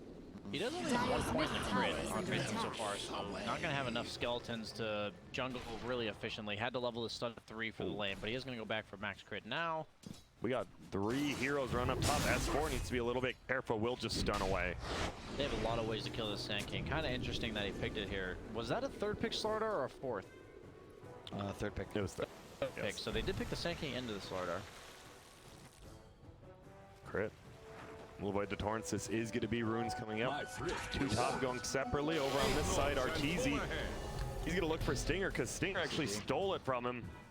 And well, they might get that rune, but we still have a fight going on bottom. There's going to be an X crit. He's going to be in a little bit of trouble. Bo will end up hitting Schofield here. Gets a nice double stun with that positioning. Can they even get this spirit? They sure can. Stun a little bit late from Fly Center. It's on the other side. Whisper running after S4. Oh my lord. Chris Luck is chunking him down right now. With these Tidebringers once again. A blast as well. He almost gets the double rate on Whisper. Oh, and a double torn crit. Luck. They're going to turn around against Schofield. He's going to use this stun, but he doesn't need it with that. Chris Luck with a triple kill early. The A blast ends up bringing the Chen down, but crit on the backside. He gets one return kill. Dude, Chris Luck just hit multiple Tidebringers, Torrents, and a boat. Can I say these Nixon Pales are insane? Yeah. Schofield's playing out of his mind. He's hit like at least 2 heroes. Like that time he had to walk specifically to the right, like kind of on top of the other hero to hit both. And he hit both Centaurs as well. Oh my Schofield god. is one of the Peruvian players though that's like kind of always been solid. Right? And he's been around for a long time. Forever, literally forever. And not to mention, he's always like, I've never seen him throw a game. Yeah. I know he's always trying to field a good roster. You see right here, watch Schofield, runs behind him, stuns, gets the Centaur, both heroes. The Centaur stun. So good. And that's why I said Fly a little late on it, because Schofield made him late. And look at the damage. Just so much. He's really good at his carapace time. He's making Sumail have to hesitate on his raises. He holds it for like that quarter of a second. Like, the thing is, it gets into your head. It's right here. Yeah. Then he, right when he's about to raise, then carapace, and you're like, oh, am I supposed to raise? Because there's a Arteezy just down here in a creep, 3 heroes surrounding him right now. Yeah, they're going, oh my goodness, Whisper didn't expect this from another A. Whisper gets a nice double stun, but he still will go down. Yeah, they went on underneath their own tower. Arteezy was diving past it, and he was forced to infest defensively. So they chose to go after him after knowing he was going to be in the creep for so long, and EG basically accepted that as, hey, we know you're sitting here for 45 seconds. They're going to go for this tower right now, it seems. I don't think you can defend this if you're Radiant. They are rotating a couple of heroes down. Chris Luck actually has an Invis rune now. He's going Shadow Blade. He could buy it now. He has 3,000 gold by the way. Doesn't look like he's getting it quite yet. Maybe still thinking of the Radiance. Yeah, exactly. Wide. We'll get axed. Here comes the boat as well. As he starts into it, that's going to be a nice purpose. So the boat hits on both of them. No one taking that much damage quite yet, though. Arteezy's still pretty strong. Chris Luck actually just going to get run at here with that but he's just going to get right click down eventually. AG bring 5 and Infamous only with 4 because why? That's right, Hector top. And you know, Infamous is going to do this. I mean, even Infamous knows he's going to do that. Like, they're not expecting him. The will be Vendetta hit plus the stun.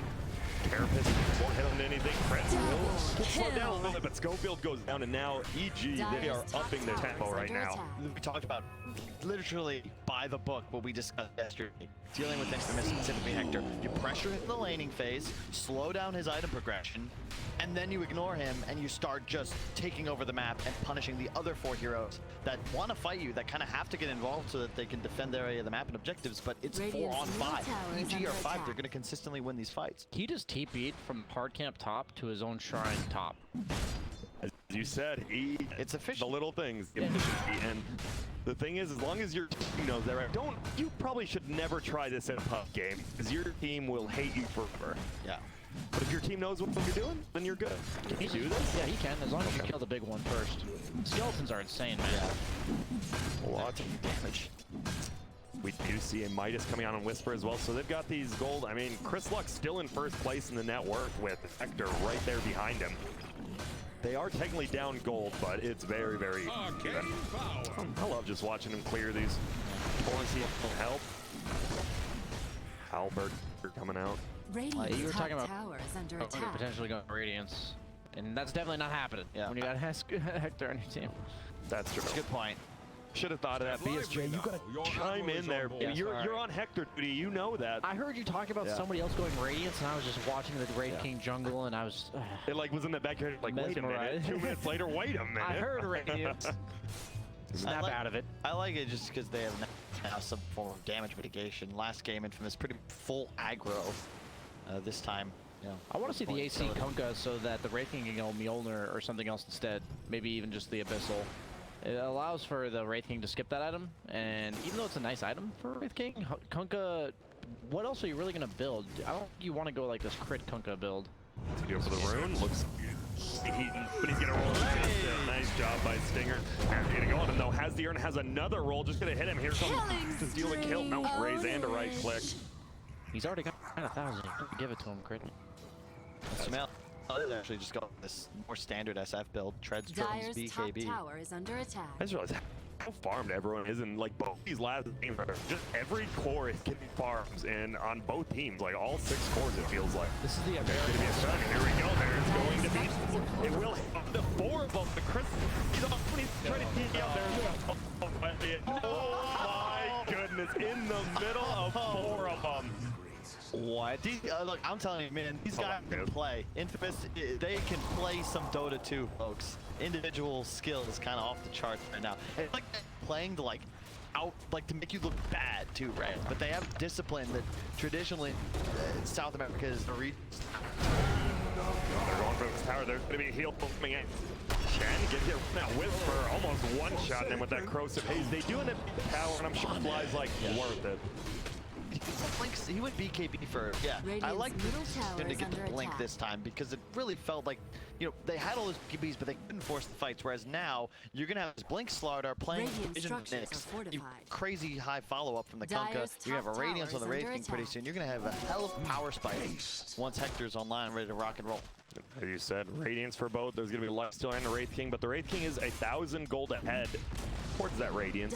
I'm telling you, last game when you're playing Huskar, there's just no point in the game where you're say, this is my time. I'm the king of this game. Yeah, in this game, he is the king. Yes. Once he gets his items. But of course, that is going to happen. And despite slowing him down, as you said, Kyle, they did that. Yeah. But will it be enough? Like, he's going to have an 18-minute Radiance-ish? Nah, maybe 19. And Wraith King just accelerates so quickly. Oh, that's going to be 18 minutes, I think. Yeah, you just farm so fast with the skeletons plus the hero itself. That's the big deal about what changed about Wraith King. He used to have no tower pressure and no basically way to flash farm to get to that first item. Look, he leaves the little creeps so that the skeletons will kill it and he can get to, like... I could watch him for days, just run around the map. BJ is literally Dude, I'm with you. If this was my own stream, I would be too. I'm just like, this is amazing. And they are currently at 1,000 gold. They're playing crit. We'll get initiate on. Ooh, does miss the torrent though. Probably would have been a pretty easy kill with the A blast flying in, but crit defending that tower for now. I need to get this loser spray. Like I have it. I need to like equip it. People using it's pretty funny. Dude, everyone's using it this tournament now. I think one person saw. They're like, dude, we got to start using this. Yeah. We see a skeleton still far.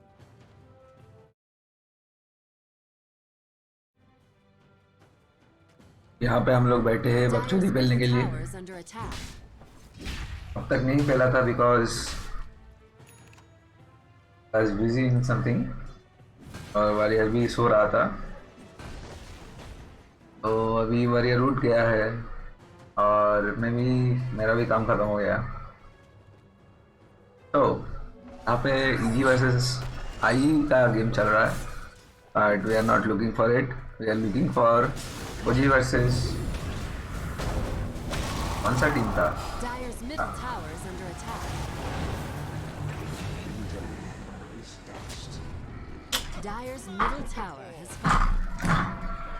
चल इसको भी रहने दो, क्योंकि बकचोदी सुन लो तुम लोग। Somehow make it out. He will just roll away and he'll make it, but of all the heroes to go for, I don't think that's the one. You just can't afford to. एक मतलब थोड़े से के लिए बच गया वहाँ पे। The first time they afford to, they'll all die if they bring him down. The slow is going to be enough to provide his team with a chase. Haven't we seen this before? Like we've actually, wasn't this the game yesterday where we had Hector Wraith King versus a Lifestealer? They both went Midas Radiance, and Hector he just always was a little ahead, yeah, and then boom, he was like 25k to 15k at a point. already. Look at, he's almost he's 2,000 up right now. I hope he doesn't go Blade Mail. I'm not a huge fan of Blade Mail against Lifestealer specifically. The open wounds mitigates 50% of it to the entire team. Yeah. We'll see if he goes for it. I don't hate it. He does go for it. I'm never gonna question. Why the fuck this guy going for like Blade Mail? Initiation Whisper is getting run at. There's gonna be a net from the Chen creep. Or acer? That is a 5 hero commitment, and you know on the other side the Wraith King will just be farming. It's really good against SF/SK though. It is. And it's a little bit of plus armor, which is nice when you consider you're playing against the SF and Lifestealer. He did build it yesterday against the Sand King. Yeah. Just walked into the Sandstorm and Blade Mailed. Oh, they're trying to get these skeletons. They want him to stop farming with them. ये लोग बोल रहे हैं कि Blade Mail बना रहे हैं Sand King के Sunstorm and he's getting both bottom. इसके It's a लिए. dangerous place for EG to fight though. I don't know if you want to commit too hard onto this tier 1 with Hector just standing on top of it and the rest of the team rotating around. Whisper up in 10 seconds. Yeah, with Blade Mail especially now. This is a tough one. They do just want to get this tower. Hector thinks about getting the deny, but doesn't want to risk it. Oh, Frost Mage will go down. Doesn't even get the next armor off. Chrysler, he's looking. He's very tanky, by the way. 2.6k, they're running it. That's going to be a stun. कुंका के ऊपर यहाँ पे चढ़ने की कोशिश, but कुंका को poster करके बाहर निकाला गया. By their support. पेनल्टी डाला. रेड किंग का भी अल्टी है. अल्टी पॉप अप हुआ. Incarnation. He has his BKB, but it already has been used. S4 will try to rotate out. Chris Luck dies as well. And EG, they're winning this fight. They find Schofield as well. He has a Carapace up in. Well, couldn't get it off quite in time. And it looked like an okay fight there for Infamous. Well, yeah. Break it down for me. What just happened there? Slaughter no blink dagger, right? And they initiated on the hero that you want to be going for, which is the Kunkka. He didn't get the boat up to your point until the fight had really just ended for him. And again, no blink Whisper. I feel like if he almost had BKB. 200 gold off 2 different BKBs. Yeah, exactly. By the way, on Kunkka as well. Yeah, it's just the tower already died, right? If you're Infamous, you shouldn't really be sticking around unless you want to fight on your objective. Once it dies, it always feels so demoralizing because your supports naturally are going to be like, all right, well, like, there's nothing more for us here. Like, we got other stuff to do. And then all of a sudden, you're यहाँ पे देखो 3 sentry ward लगा हुआ है. EG just to go for that. 2 sentry और 1. I would say until Wraith King has BKB, he's only as strong as his team. I mentioned that yesterday, and eventually in the game, it didn't matter how strong his team was because he had twice the net worth of the second highest hero. But at this stage in the game, they were able to control him and ignore him for the most part while picking his team apart. And since they were so close to 2 different BKBs, their other 2 cores were just low impact. You know, no better way to put it. And now I think that fights will go quite differently for them if the Kunkka and Slardar can kind of play around the Wraith King while he's getting controlled. Suddenly it's not so easy for EG anymore, I think.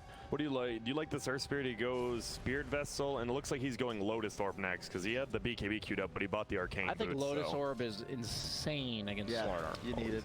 It's really good against AA too. Yeah. And the Wraith King. Any stuns, any single target stuns. Just hurts. You don't expect it, right? You're just like, oh, I just got Lotus. All right. It just makes it easier if you are playing a hero like Lifestealer to run into fights. That's what I think about it. It makes it so much easier for your cores to play the game. It's a really risky item on Sumail. I like it in this scenario, but you got to be careful because you fall off so hard as Deso SF if you die a couple times and there's a fight here and there. Because your damage output is insane, but you're so squishy now. It helps them secure Roche a little bit. It is good against Kunkka and the Slardar. They have these strength cores that have very low armor. Yeah, they all build phase boost, but the Desolator effectively cancels that out. So all of them are going to sit at about 0 armor if you include the presence of the Dark Lord plus the Desolator. They did smoke up on EG, but didn't find anyone. Got a ward down bottom.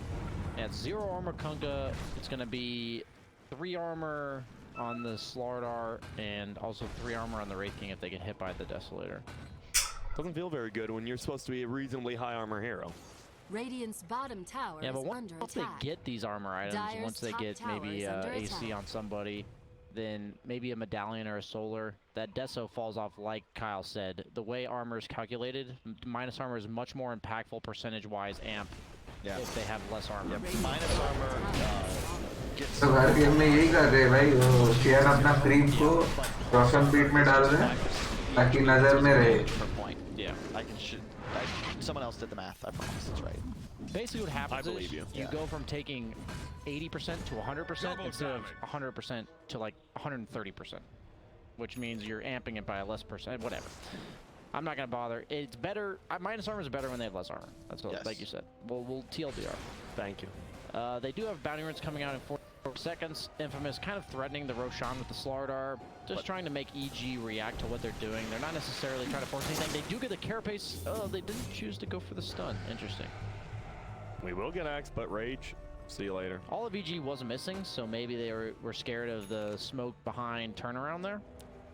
But I feel like if they went for that, it would have worked out just because they would have had to make a ballsy call. So I don't mind them kind of playing it safe there. I like how Fly just decided boots just aren't an item on his Chen. Last game didn't get him. This game, he just brings 5 sentry wards, doesn't care about the boots. Honestly, what does it do? You're limited by the boots for your creeps. Oh, we are going to see there's going to be a kick away. Crit wants to get in that room, but Stinger's going to actually mix it up. Will be X. The boat is going to hit. Whisper is going to get the kill. They're looking for more. And Fly goes down as well. You're definitely not running away if there's a Wraith King on top of you. That should be a Roche. They have Slardar. There are buyback. Do you think about buying back on this Earth Spirit? Is it enough to shut down the Roche? We'll see. Buyback कर लिया. He buys back as well. Still has the ulti. रोशन नहीं लेने देने का भाई. You have to bring everybody because they're not going to be low. Whoa, middle lane.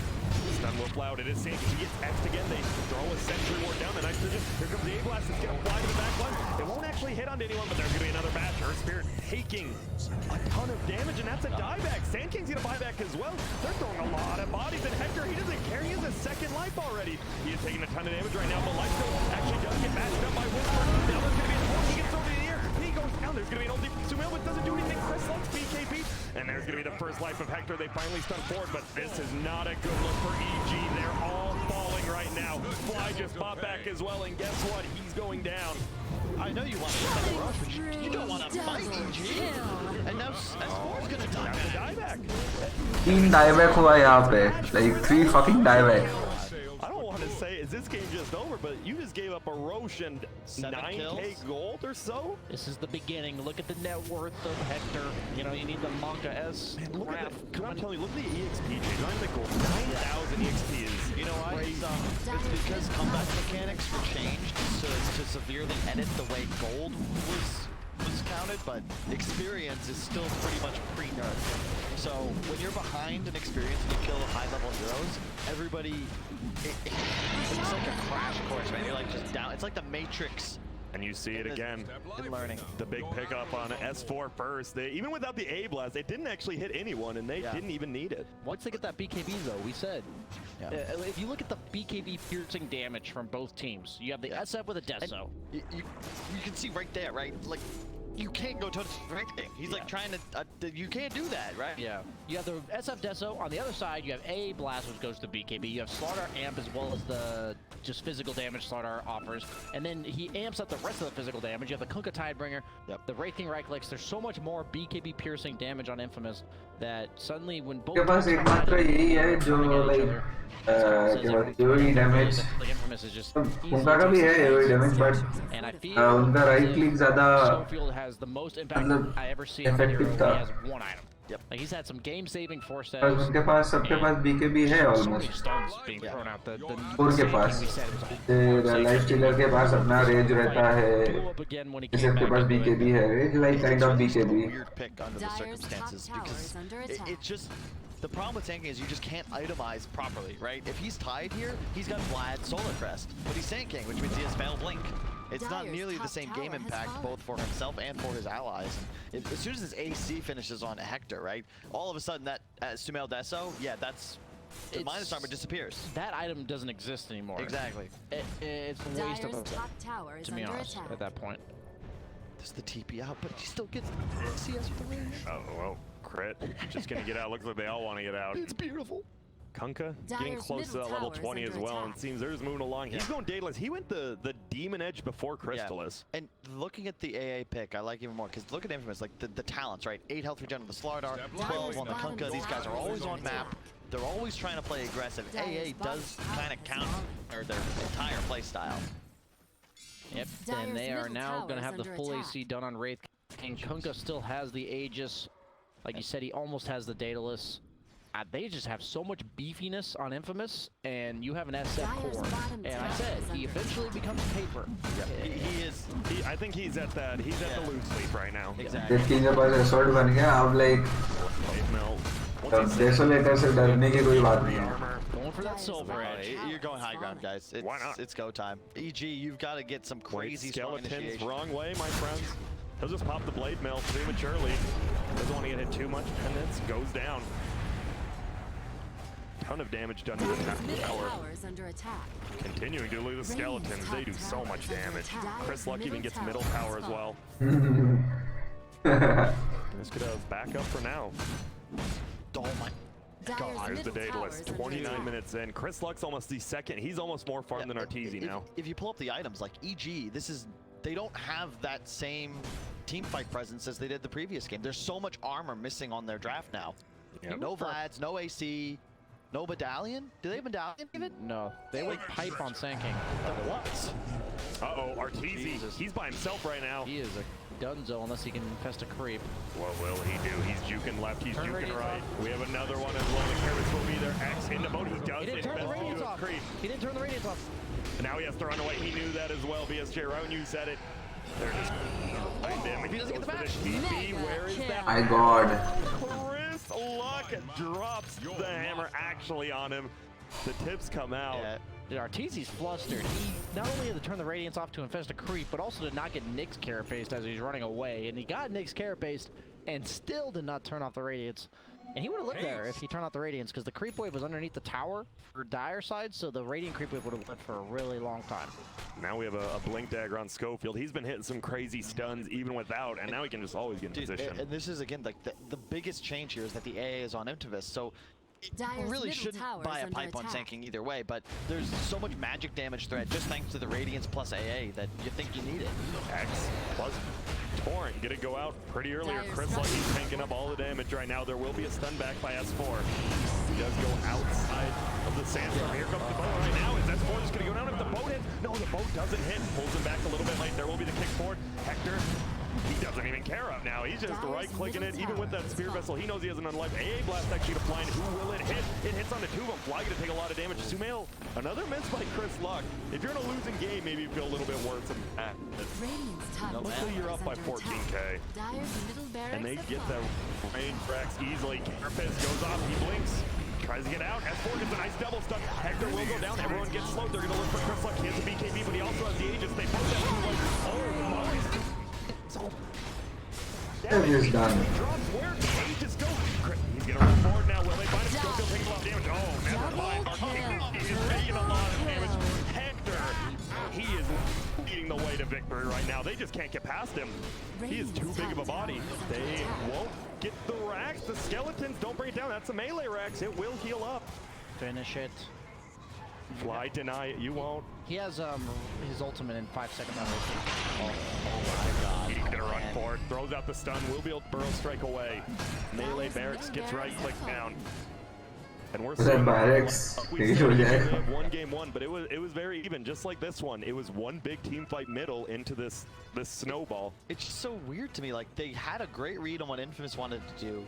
Their movement, their itemization, everything just dealt with the Infamous lineup until they were in a position to win the Radiant's game. bottom It's as if they tower is forgot all under that. attack. Like, when you play against Slardar, buy armor. It's 3 raw, high physical damage cores on the enemy team, and you just don't have the team fight items. It's 33 minutes into the game, Grant.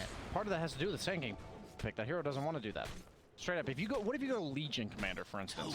A hero that's gonna have a cleanse, Yeah. plus you just buy like Solar Crest and a Blast as a Legion. Like you just buy. Sand King is not good against Slardar. Yeah, it's not. It's not good against Nyx either. And it's not good against. It's really just a bad pick. I'm saying you could have gone like a Baden or Legion, some hero Sure. that naturally purges it as well as buys these items comfortably. Say, as you mentioned, Sand King doesn't want Solar Crest Flights. You can't play the game that way. Deja vu or what? 26K. I was just about to say that. They've got the 11,000, no, it is about 10,000 exactly. Hector above Arteezy. Got that one last Midas usage before he sells it for the Silver Edge. The value.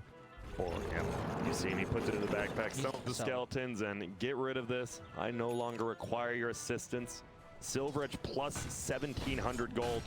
Going MKB next. Radiant Infamous structures are fortified. expertly adjusted to the draft problems in the first game where EG set up this way that they couldn't pick Wraith King. I think last game they... Wow. Radiant's He top picked tower is Lifestealer, under then attack. Tide. Wraith King sucks here. And then they just banned Tide, picked AA the first round. Yeah. And suddenly the game just feels really easy. Isn't this like our big gripe with EG and their way they approach drafting. Like, they literally open the first 3 heroes. Infamous, they do something similar, but with the tweaks. तो ये game देखना ही नहीं है.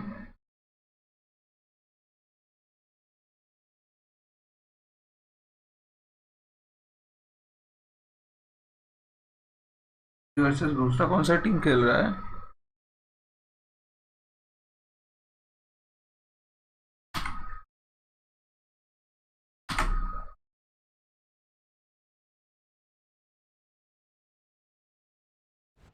Let's get almost in. Don't run off. Beating all these creeps. He wants them so badly. He's got free fire to at least reduce the damage a little bit and maybe set himself up for here. Taking so much damage for it. The way that they're collapsing in behind the tower. We're going to cut his way through the trees. So much pressure being put on by both Seth and Gerax. Bishop block. Where are you going? Damage to finish him off, but no, Ramsey's in just a terrible situation that his team have left in the Radiant's bottom. bottom tower He's trying is his best to under attack. hide to run away with that tango regen. He's eating the tango. He's got the bolts in the dragon's butt, another turn 5. Oh. He's still alive. He's making him. There's another picture. Just throw it out there, and we'll actually set it down. They did quite a lot of last hits there, but we really just don't want him to get anything on his down. Radiant's middle tower is under attack. Why have VP gone for this? Why have VP saying we want to try them with the tide, we will leave Ramses on his own? What's the plan? What is this going to achieve? They just want to make sure they're in pressure. I think that's the point, is pressuring on him, rather than caring about how pressure Ramsey's getting. Probably assuming that Ramsey's getting something anyway, and it's not like he actually died without getting an experience. I like he's level 1 when he dies. He's only level 4 on the DK, so it costed them a lot to go for that. Ramses is probably still pretty okay dying there. And the top trial will be able to punish No-Tail. No-Tail was trying to chase them down, give them the punch, but with the 3 of them, have enough to Sable and Burst to turn and kill them off. And I saw this time as well. He Anna. actually wanted to go get the rune early. At 2 minute, but before the 2-minute mark, making sure the tops it can. He did the last game and just snowball out of control because these power runes. Keep him in the mid lane. Yeah, and he's bought an early bracer this time as well after that no, so he's a lot tankier. He doesn't have to worry about just getting killed. Already adjustments being made by VP. Dire structures are fortified. Yeah. So you have to be a little careful how he steps forward to set up and is there for VP. Yeah. Tipping Sabbath, getting a couple of those last hits under the tower there, and Ramses, look at that. Level 4.5. Higher level than Seb right now, and he'll be staying down here until level 6 hits. Similar to Enchantress at 6, and Radiant structures are fortified. Look out for fallen rocks. Not for you.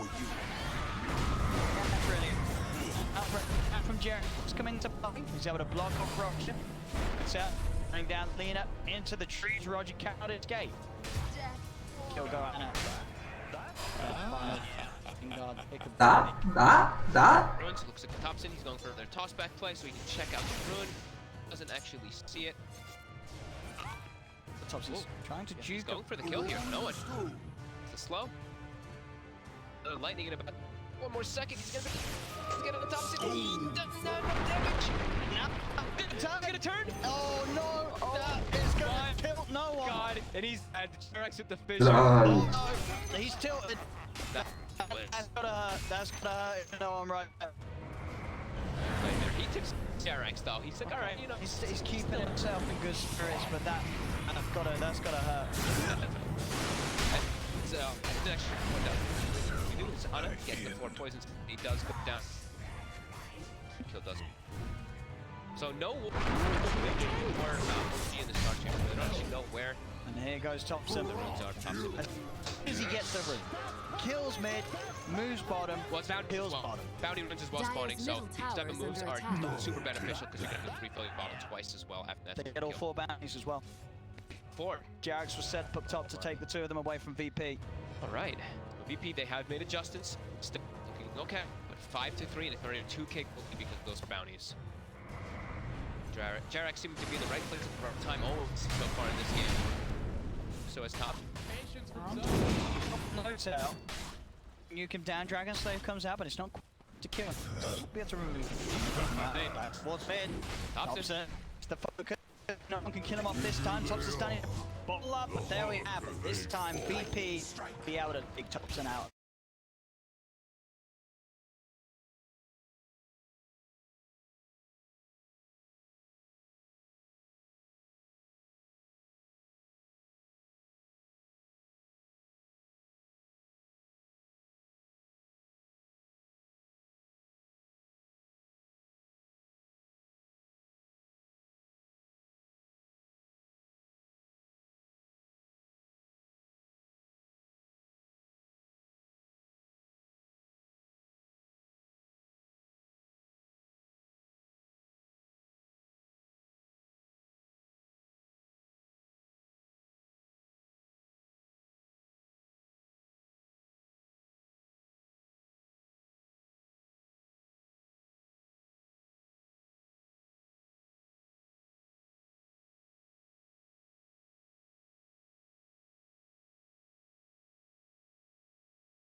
dead as well. Solo is also being hunted by Jerix and Ana.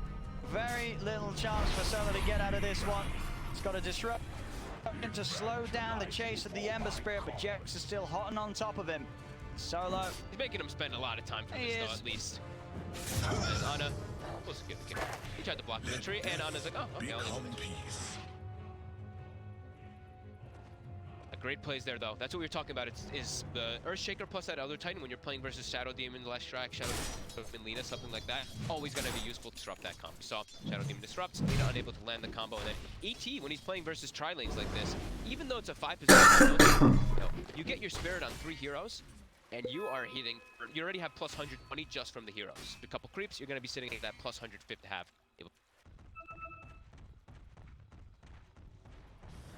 His way toward bottom, but they have river wards this time. They are going to see this move. So if we can burst down Seb. Seb. Turn for Solo. He is. Starts to hit him with the impetus. Fisher controls there from Jirax. Solo. It's into the trees though. Able to fog him and vision is lost. Like only for the fucking. No, like we said, that was spotted by VP's wards. Another rune spawning bottom, an arcane this time for Thompson. Another arcane.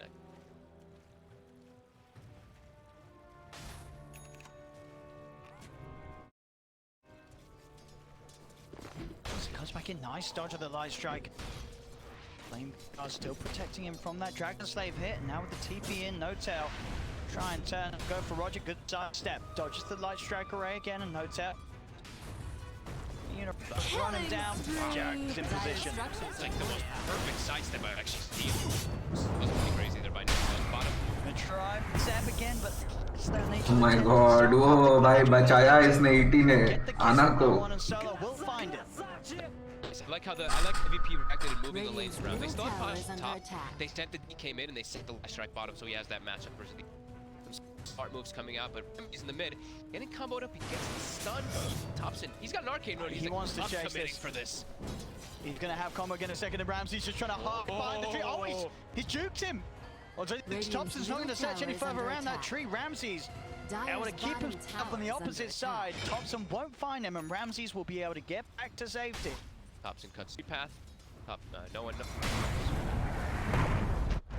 Get away from that there. They're actually coming the splitter up top here. It's going to be a damage. Flame guard it is. They'll get the kill. Roger does manage to land a long strike. Ramses is coming as well. Won't go for the commitment back in the jungle, so they've got the setup, the disruption, they're straight in on top of Thompson. Thompson getting burnt down, they'll kill the Tiny. No one this time around in game 2, getting these kills, getting the setup, and as you say, something that was missing in game 1, we're seeing it here in game 2, allowing no one to have this early game impact. Just having Solo, having the support with just so important. When he continued to look for the pressure under Seb, also top Ana, he'll be able to move himself away. Seb being chased out here, they're really stalking. Seb gets the kill off, gets his strength trades on as well. The damage to outdo the healer. People will be coming in, Seb trying to turn Solo, disrupts it.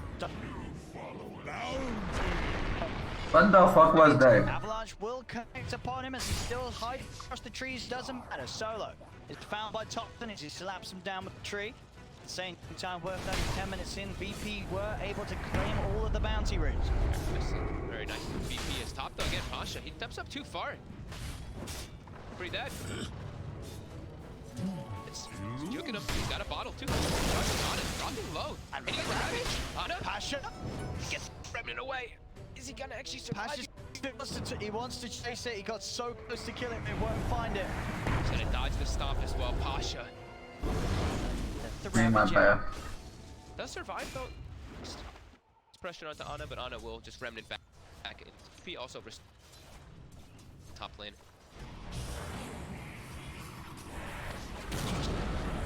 Again, we're seeing it time and time again. This time, Seb does have GeForce by his side, but no one. The overwhelming damage is too much for Seb to heal through. Kill after kill now for no one Slash. It's all about these movements, the way that they switched it up, right? They actually said that, well, they didn't actually just get messed up because of like the haste and everything. They were much better about controlling their boost. That's the big thing I saw changed here with no one. He has the setup from the SD, but also he's played it differently. He's made sure to emphasize more about getting those power runes at the map more. अरे illusion भी taunt करते हैं क्या? The stuns. much better start for this game. Absolutely. Having that SD lash opening has just made the whole draft look so much more effective. Topson will find no one, but at this point, no one's got the items. It will not die to the combo of Topson. With the arc. It's got the phase boot with Radiant's top that I saw tower in the is last under game with that attack. little bit of extra movement speed and the double bracers. I believe that is going to come in quite a lot later. On Roger off the side, Roger's got no one and solo here. They may have killed the Lina, but they're ready to try for the turnaround. Jerax looks to walk in with the Echo Sound. It's not going to be enough damage as Jerax will fall for it. Does make the space for Topson to disengage back to Roger. He wants to get back in. He's coming in. VP's ready to turn. The room with the Dragon Tail stun off to Topson. He's down low. He's ticking down to the Dragon. He's going to die. That Topson out. And will be able to finish off. No. So Ember tops आना है रे. Can OG get clean up? Ramses. Nice body block there from Pasha. Mega kill. Get that kill. They will get solo. OG able to go aggressive by the shrine area and do come out on top despite losing tops, and they may even get Roger as well. He just TP'd down here. Get to the tower. Wait, what? Just gave his life. He just walked into them. Oh. Looked like he was trying to help out his teammates, but his teammates had already bailed each other out. Oh no, Roger. 1, 5, and 3 on Roger. Another rough game for himself there. They're still in an okay spot, of course. And only that 1K lead. That one was.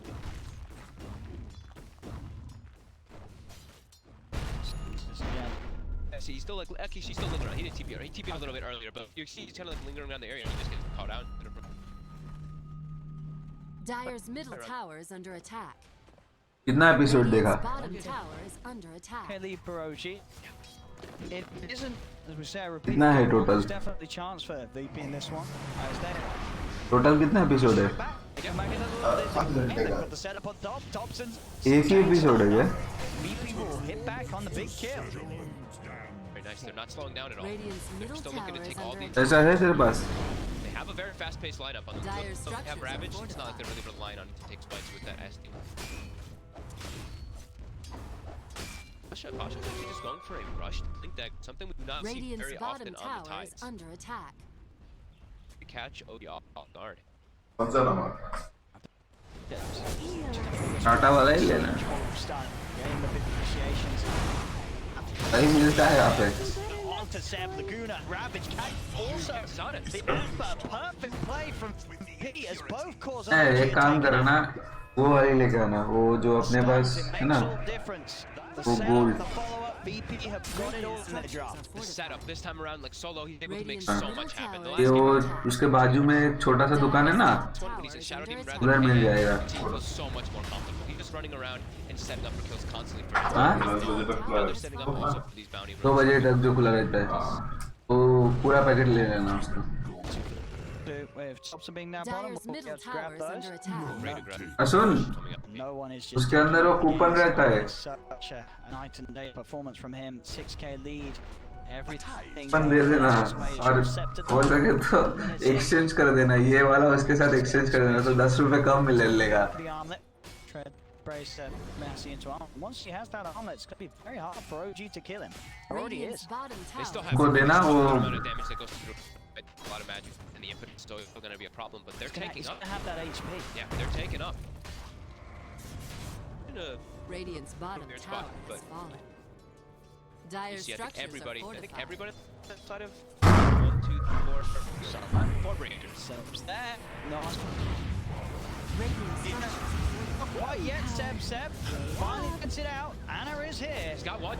And with the heal, he's going to be. No one goes straight for the TP now. Anna get position to his do land on no one and will cancel that TP attempt.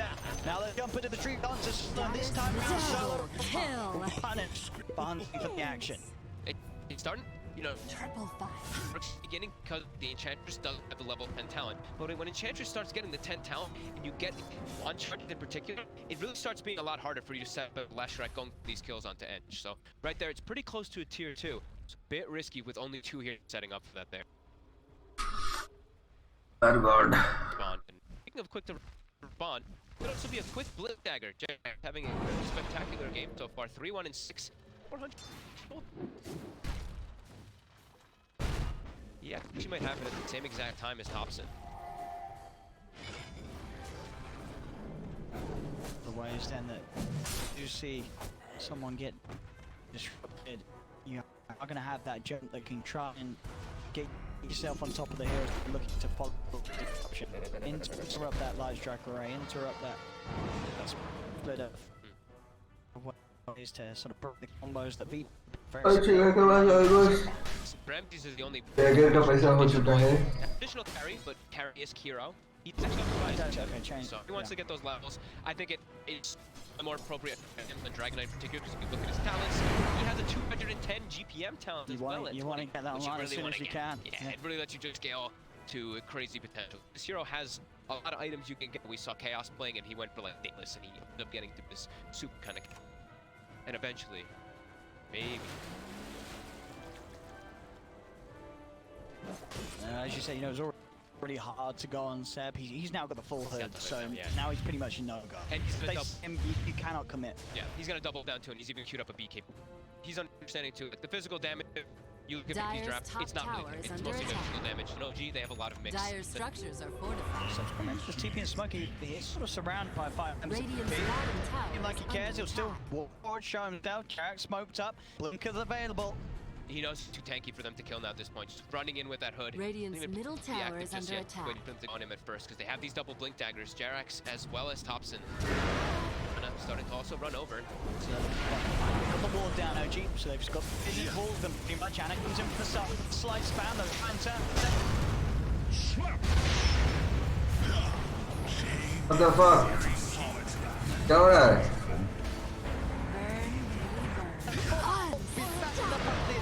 Things around, but they've already both Roger and Solo. Ramsey focusing on Sliptail. Get a second support, get a return. Comes in from a Josh is setting up perfectly for the fist. Interchange from Anna. Thompson with that setup combo. That is a buyback of Mr. Joined back up toward the fight. The Shrek. Onto Seb, and he's still fine. The hood, talent, the strength treads, the one shot. Even though they throw out the combo chain stuns, he still survives. They only lose no. Look how much damage. They lost but yeah, I mean, both Jarek's and Uptail, they've got every single they got everything off. Jarek's was able to get in, Echo Slam on 2 heroes. Giant Totem even gets the Fisher out in his last breath. And VP lose the fight. And they have to keep back on the left Shrek too. This done a crazy amount of damage in the fight, but just so many different ways to mitigate it on the side of OG with that Enchantress. Seb, understanding how tanky he is. They don't want to like lose the mid tower. See that one again. Initial jump onto No-Tail, but he's tanky. It's an Elder Titan with a bracer with a lot of stick charges as well. See the backlines. He is focusing everything on Seb. See the chain stuns coming out, the Ravage, but they get the control. Jerax able to get the stun and survive the development.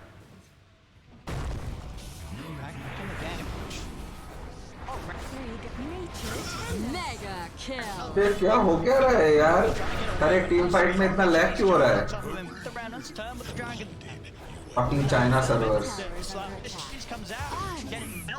Double kill. Biceps and it's more kills for Anna, as Anna's net worth has just shot up sky.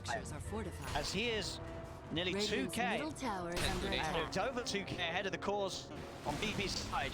He's got middle tower has fallen. 20 out of the 24 for his team already. G just look at this. Look at the way they're playing. They're not farming, pushing out lanes. They saw someone on the map. They saw no one. They want him. They want blood. No one. No mercy. They found him. The Fisher block off. No one. What's the best play he can do? He has no TP for 40 seconds. He came up to this top lane. Be sent back. भगवान को साला जिंदा ही नहीं घूमने देगा. बोलेगा तेरे को मैं ही मारेगा सबसे पहले. And look at this again. He's already setting up a. He TP's bottom, but he sets up a remnant near his team as well. So he's going to push out bottom, he'll be able to join the fight around his team. And he has also a DD inside of the battle there too.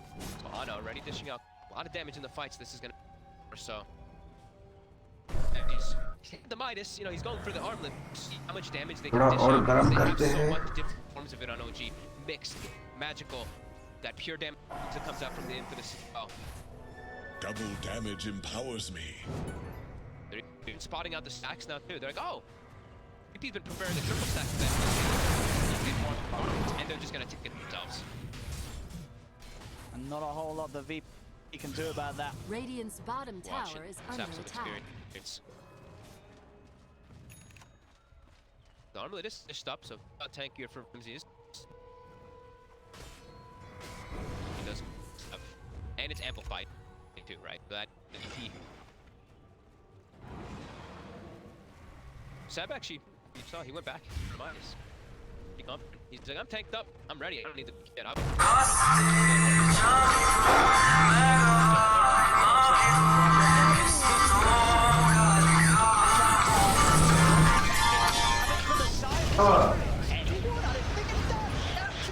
Echo slams out. He'll use himself. The up. No one's surrounded. Tossed up. No one is dead. So is Randy's surely. He's got the up toggles. He's better to run. The Genesis is there. Double kill. Double kill for Thompson. And hit him with the slight. The rabbit. Actually hit him with the slight up on the high ground. I just want to see the game get for that too. They're just getting cleaned up here. It looked like there was some hope for EP at the start of this game, but that hope, it's falling away. It looked like it could have been a great Ravage coming in there, but he just gets slights. I saw him. I saw him. I just didn't see if he had vision. That was the one thing. That was a heads-up play there by Iona, canceling that. And then not as easy of a start for OG in this game compared to game 1, but now at 23 minutes and it's looking to be a bit of a repeat of the first match. It's just relentless team fights. I said, looked at the way they were running around the map, they were just like, okay, we have pushing in one type, who cares? We're gonna look to just keep fighting and bringing in the beats. We have this fast-paced Let's see it again. Let's see. Do they have the vision? I think the ET maybe gives vision. Yeah, no gives vision on the side there. The Spirit hits him. He's keeping the top, so oh no. I don't think he actually didn't. Blink was on cooldown. It was on Something had cancelled it again. What was it? Let's see that again. Something did interrupt his blink. Because the Spirit had just passed over. It already been 3 seconds, so. I thought it was actually slightly disappointed. They do find the catch here now. The smoke coming out from EP, they will go to find Jerax.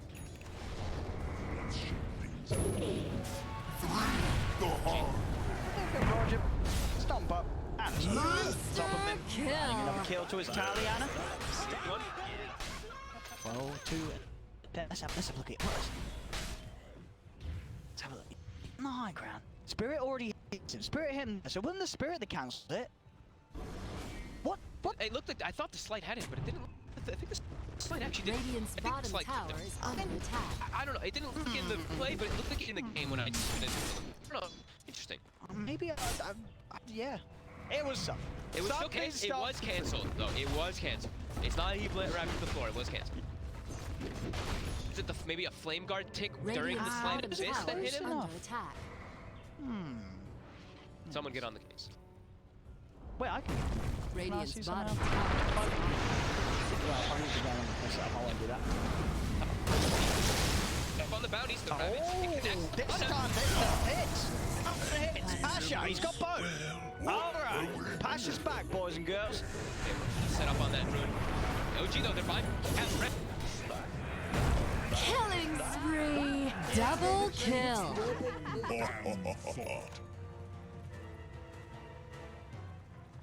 Healing power.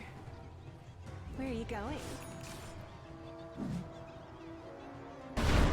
Straight into Roche. Let's see that one. It's fair if we play that replay, right? You know. Click wasn't cancelled that time. Oh, that was just Jared pressing. I think he just didn't click, if I saw that right. Those happen. They still cleared the fight. I mean, it happens to the best. Happens to Pasha. Happens to Jared. It's TI. We'll go the way OG. I think the biggest thing that they identified there was that Ando was probably telling his team, I got to put it down. I can come back in the fight. Fight back, jumps back in, and then they're ready to go for that Roche play around it too. Let's have a look. You know, we exposed Pash, so we've got to expose Jax as well. Watch that trip on the there. Yeah, it's okay. It's okay. He didn't need it. His team's winning. He don't need no Echo Slam. So a 13k lead. Roshan going the way of OG. Aegis on Anna, so that vulnerability that he had because he bought back is totally eradicated. And no one's game. He was having a great start in this one, right? He's 6, 8, and 8 now. He had to go for a blink dagger just to positioning to be able to as well. He's pushing now. Get down on that network. tied up by GeForce. Trapped inside their base. We've seen this quite a number of times now. Just getting that map control.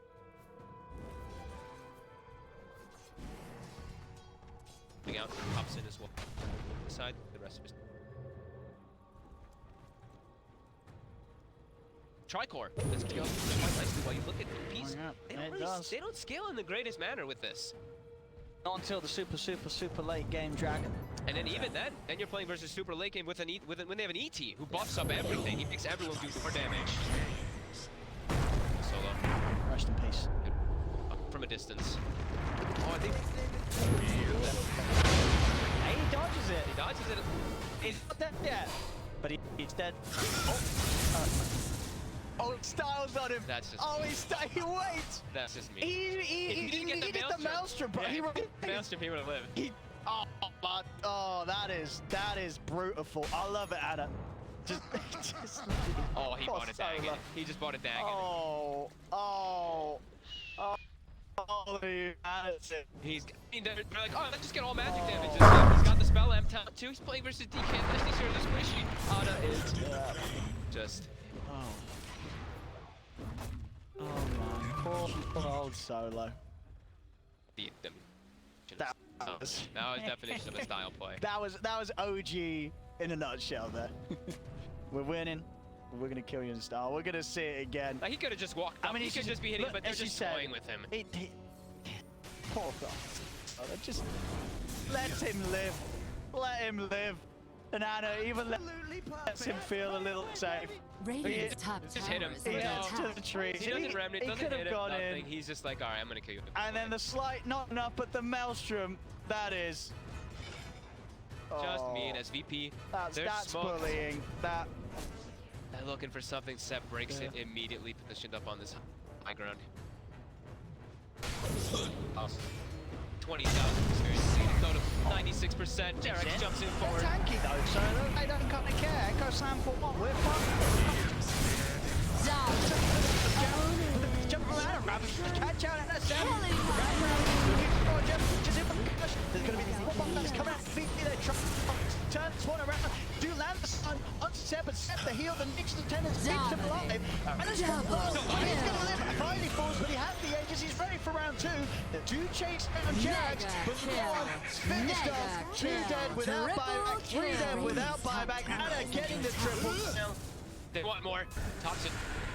He was thinking about jumping up there. They put a base ward. Now they're gonna dive. Oh, they're diving. Ooh.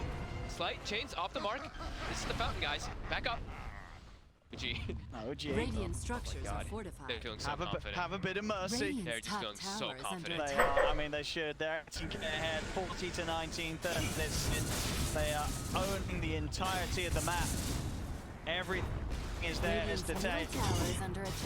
And VP back to the struggles that they had in game one.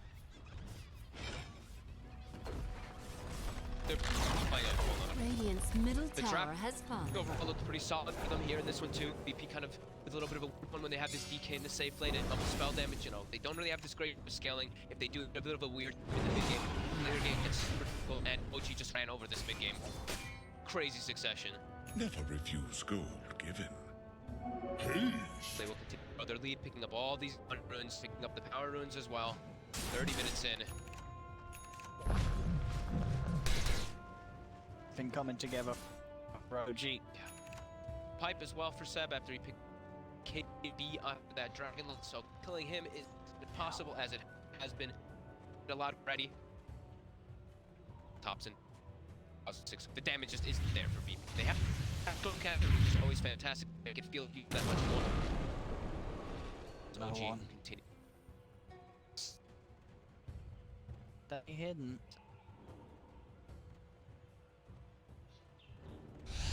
Look at that minus efficiency as well for him. This is a tough one. 67%.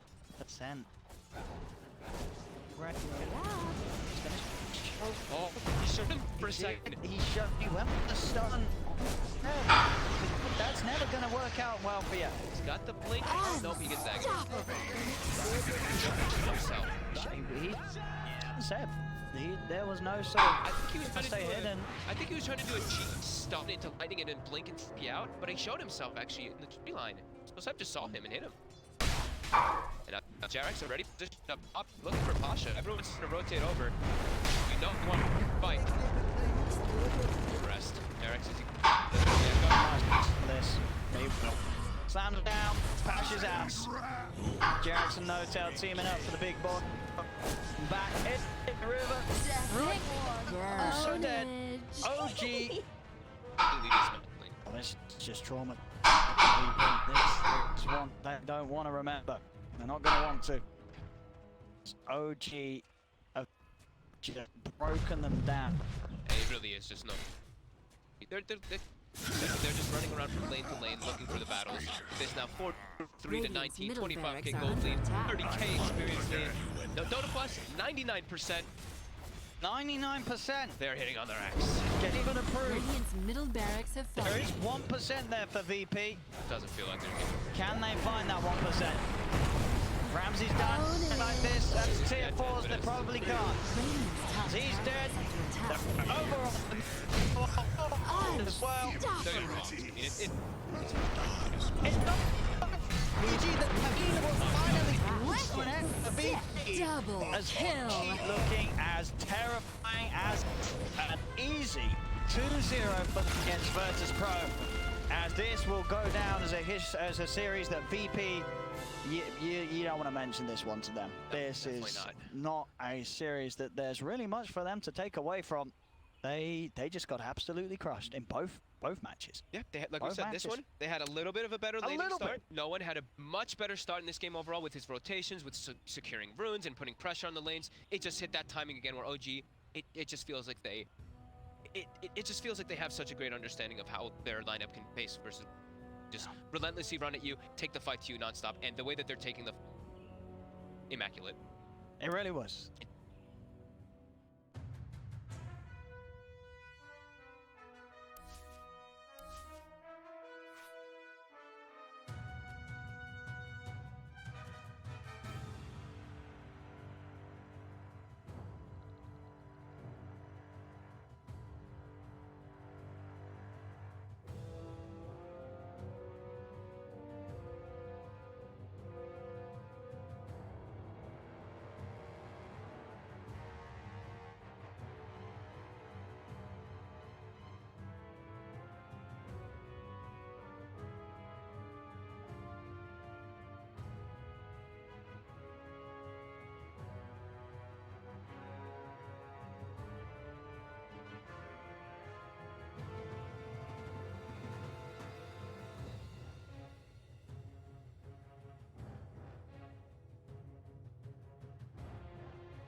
हो गया खत्म बोलना भाई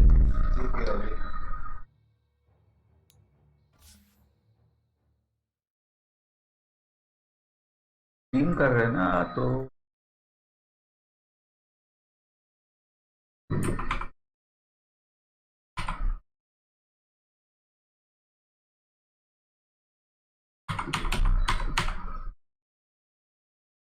Neski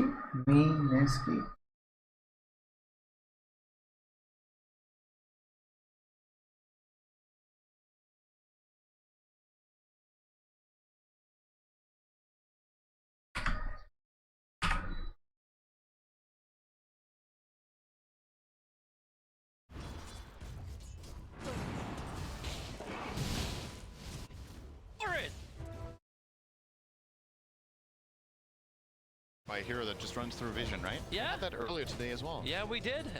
Like the warden earlier today, like the one we're talking about, was planted up here. So the vision came a little later. Yeah. But this one was up here and most definitely sees the Miranda's direction. A lot of times was coming.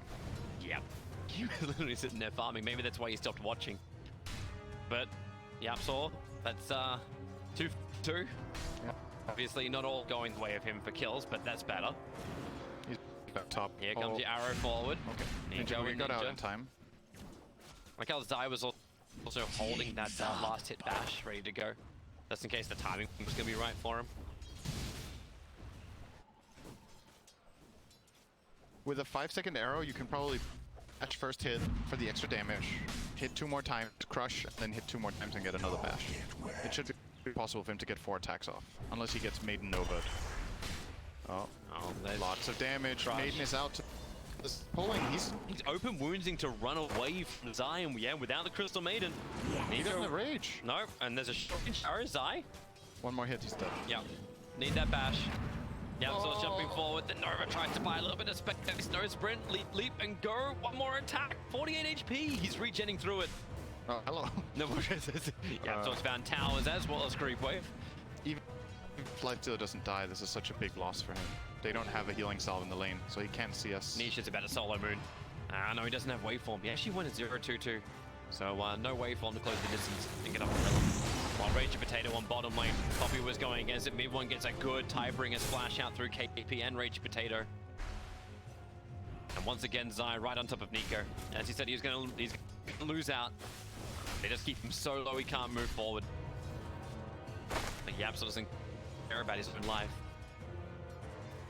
You might want to start caring about where that observer ward is, because it's at least letting them know where the arrows come from. You see the desperation. Nico is starting to open wounds melee creeps because he really needs to heal. He has Maiden Aura, so better conditions than usual for this kind of play, at least. But it's still not really what you're aiming to do as Lifestealer. Bottom lane X mark. And Puppy's waiting with the level 2 brain saps. They just send him up and Puppy will get the kill. You like this build as well for Morphling? Like, just for mass wraith bands into treads? Yeah. Like, I think Nisha actually... regeneration against Moon? I think Nisha pioneered this build. No, so here's the thing that's kind of stupid about Morphling. Hey, look at him right now. Yeah. He's going to morph everything into agility, and now he's morphing back into strength. He just healed himself 300 for nothing. As long as you don't die in a burst, Morphling has infinite regen. By all agility and then back to strength. So if one pokes him now, all this damage doesn't matter. He's doing 0 damage. Nisha will just morph into strength, and then he will out range. You'll see it again in a second. If you go back and watch it now. We can go and watch it. He's gonna make sure he doesn't get slighted now. Back into full agility. Come on then. Oh, he's using the shop or what? Maybe he doesn't think he has time. Radiant's bottom tower is under attack. See? All into agility and back. So percentage-wise, he went from having 20% health to 50%. Because he can just keep rinsing and repeating this too. Tower is under attack. If Morphling couldn't do this, it would be a way less favored hero. But it makes such a big difference for its laning. You see, that's why it's winning this lane. If that wasn't a part of it, Ember would win on Harass. But can't do it. Interesting exchange between Puppy and... Nightmare and their support. Arrow flies from the Absol. It's only going to be a shorter stun. Another 4-5 seconds, but it will still be long enough to kill Ogre. He can only stun up 1 hero, which means the Absol will finish the job, Puppy. Hey, if you attack, you get me more fantasy points. He'll leap forward and the Absol will take it instead. That was close. I get another leap, okay. But that means the Absol does at least move off the top lane. That's more threat to KP on the bottom. And this hasn't been a fun game for KPs. They still managed to find 19 CS, so that's not terrible. This is Wisdom Ogre. So it feels good about leaving top because Zai's game is already this good. He's getting level 6 minute 7 here. And that is an annoying matchup for the Lifestealer. When the haze started coming into play, he was kind of going to need help non-stop or he will get killed off as another killbot. But I'm just watching Moon and Nisha just going hammer and tops. Nisha, you remember just the waveform, his adaptive strike was just coming off cooldown. If that connected to Moon, maybe he had enough damage to find the kill. And isn't it just super unfair They're just trading really closely, and Nisha's just like, I didn't take damage, did you? I'm back to 1/3. Ah, what a concept. Dyer's bottom tower Mid one's looking for the attack. X mark on the KP. Going in a little deep. Now Raging Potato. He'll present himself. X will go into Raging Potato, but nice stun. It's going to mess up the timing of the X mark back, and the arrow from Yapsor was not there either. He has to sleep up Moon. But Nightmare will be transferred over to Raging Potato. Now Moon just kind of stops and spirits back towards mid. He realizes this ain't happening. What do you? He doesn't even have waveform and he's in this deep. Like I know he's strong, but this also seems a little crazy. Mid one and Puppy finding the Ogre, working with Yapsor. Deluged. And they can leave an aggressive observer ward behind if they want to. They already have up behind the tower. Dyer's middle tower is under attack. I think Nisha just doesn't have any fear in the world. Just going again. Ninja Boogie's gonna come in. He can actually provide the route. It's pointless. Yep. Oh, it really is, though. Top lane. Hey, here you go, Nico. Looking on top of him. He may be able to do so. Stick charges, phase boots, and sprint, and I take it all back. 44 HP, and he'll walk it off. The reason I'm saying it's pointless is that not only is Nisha not really taking damage, but you showed your maiden. You gave information away to the enemy team, and you gained nothing. The way you approach this, if there's a Morphling mid that is just infinite regenning like this, is either you bring heroes that can burst him, or you just have to accept that this is going to play. And the rest of the map. Find your heroes and find kills elsewhere. The more time they spend on Nisha, the worse if they don't kill him. It's similar to Timbersaw, right? It's the same logic. Timbersaw, if you're not killing him, he's just sitting there non-stop regenning, living forever. And there you go. Yep. Half HP again. Yep. Wait until he finishes up at Lincoln Spear, which is his primary item he gets after first utilities.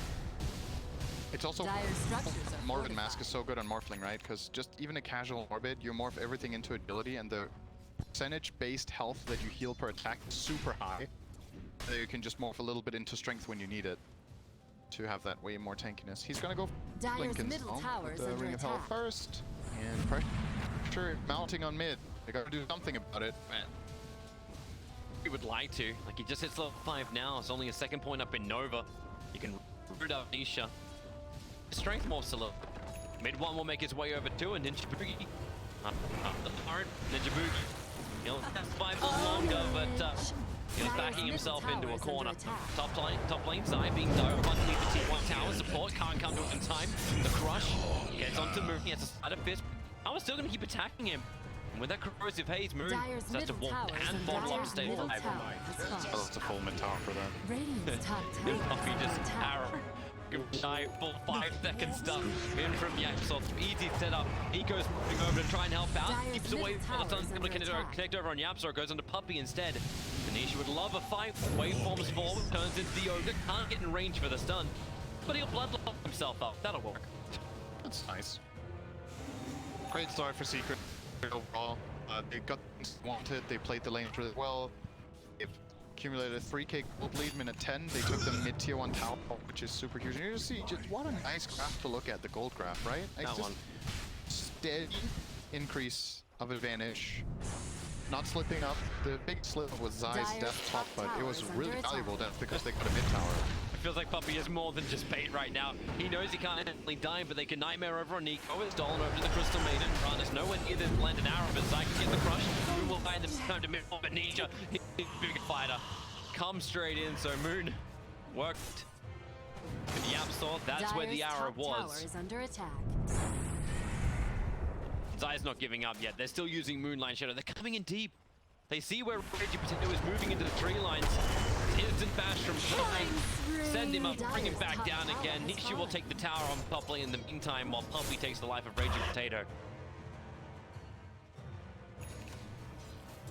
It's a level 10 coming at 11, and he was a safe laner.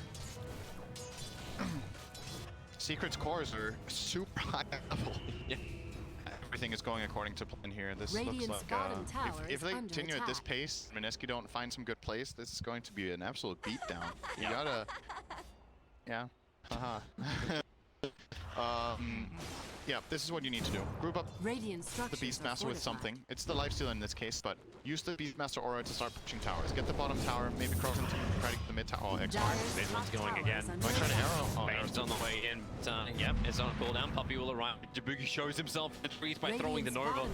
Mid one gets the Tarm. This time he predicts perfectly on Ninja Boogie. That's the kill.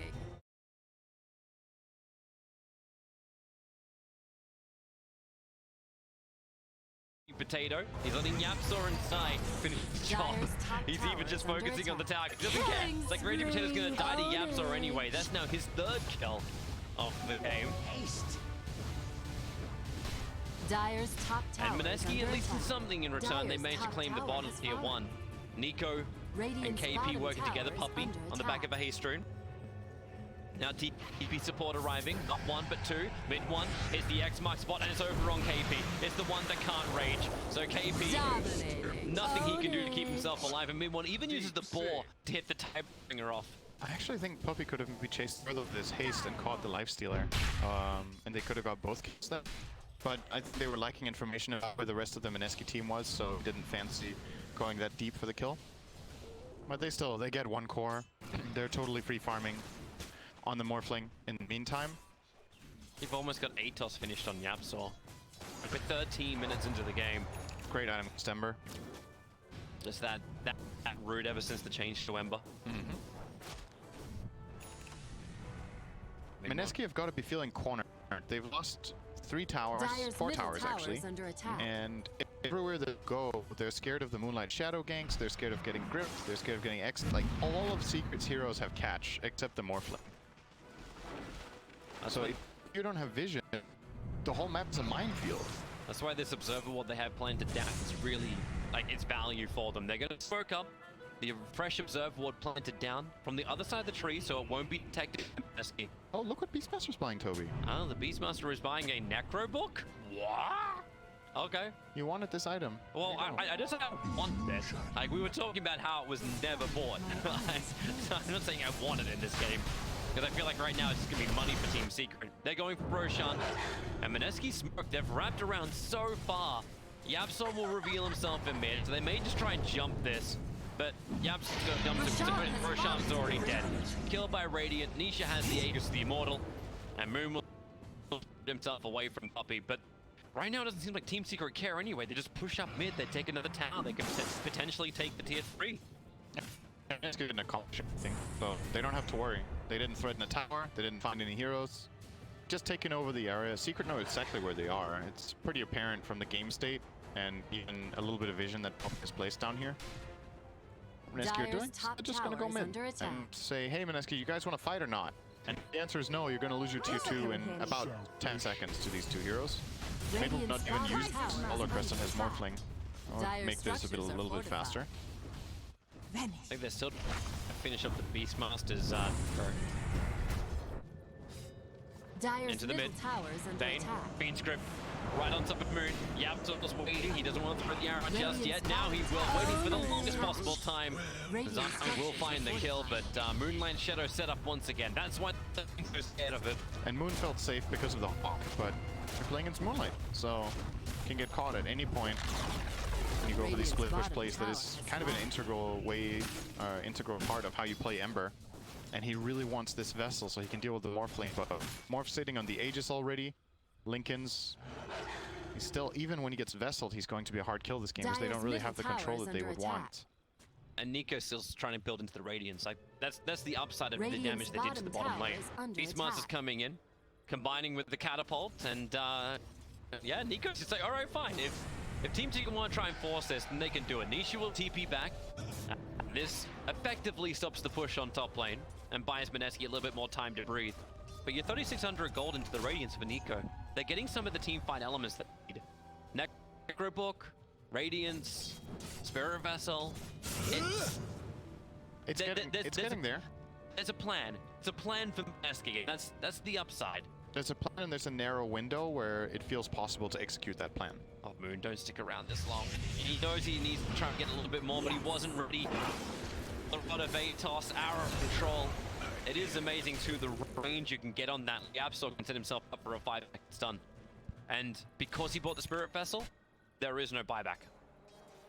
Don't think Secret are going to knock on the high ground this fast. But they might find an extra kill. Puppey far in behind enemy lines. Coming over. They see him with the Observer and Sentry. Oh, there you go. Ah, poor Crystal Maiden. Eyes moving over. The Torrent will hold Puppey with the Brain Sap. There's a couple more hits will do the job. Amplify him up, and that's Puppey's 5th kill and 6th assist. Involved in 11 of the 16 kills of Team Secret.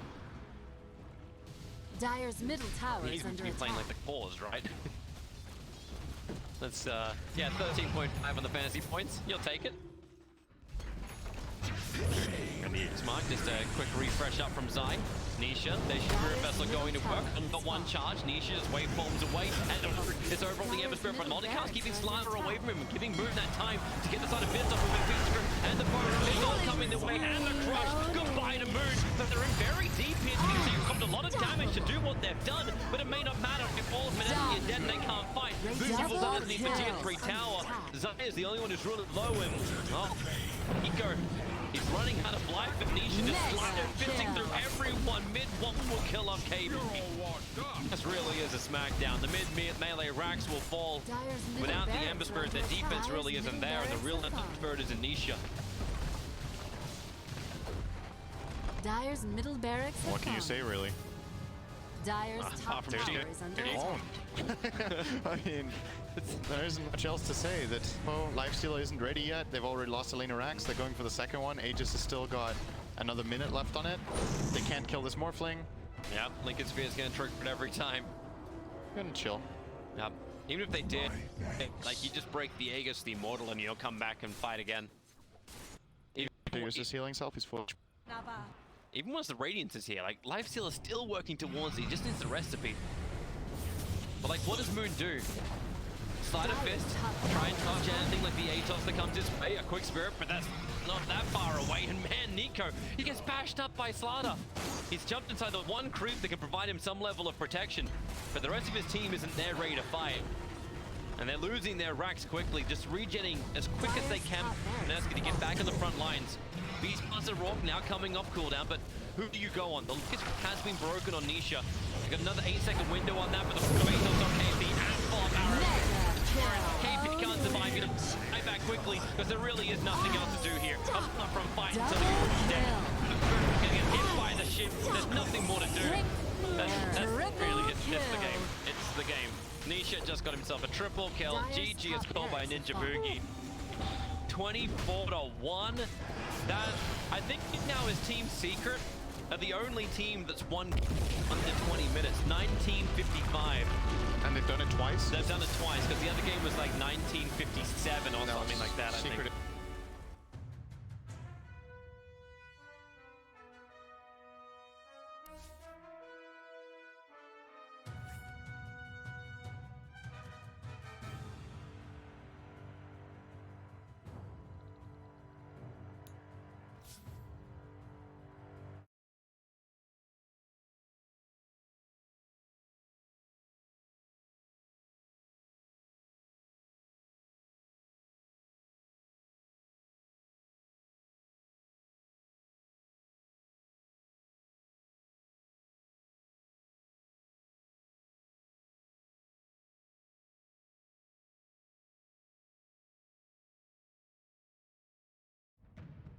I think the Lifestealer.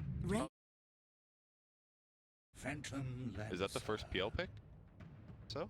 Why would you pick PL against Ember? Is this bonkers? I mean, Yes. Febby did point out they had a lot of single target, but like, they're just screaming like, please buy Battle Fury, right? The Battle Fury build actually doesn't scale that early. It's more better you get some like Maelstrom BKB Radiance and then 10 seconds remaining.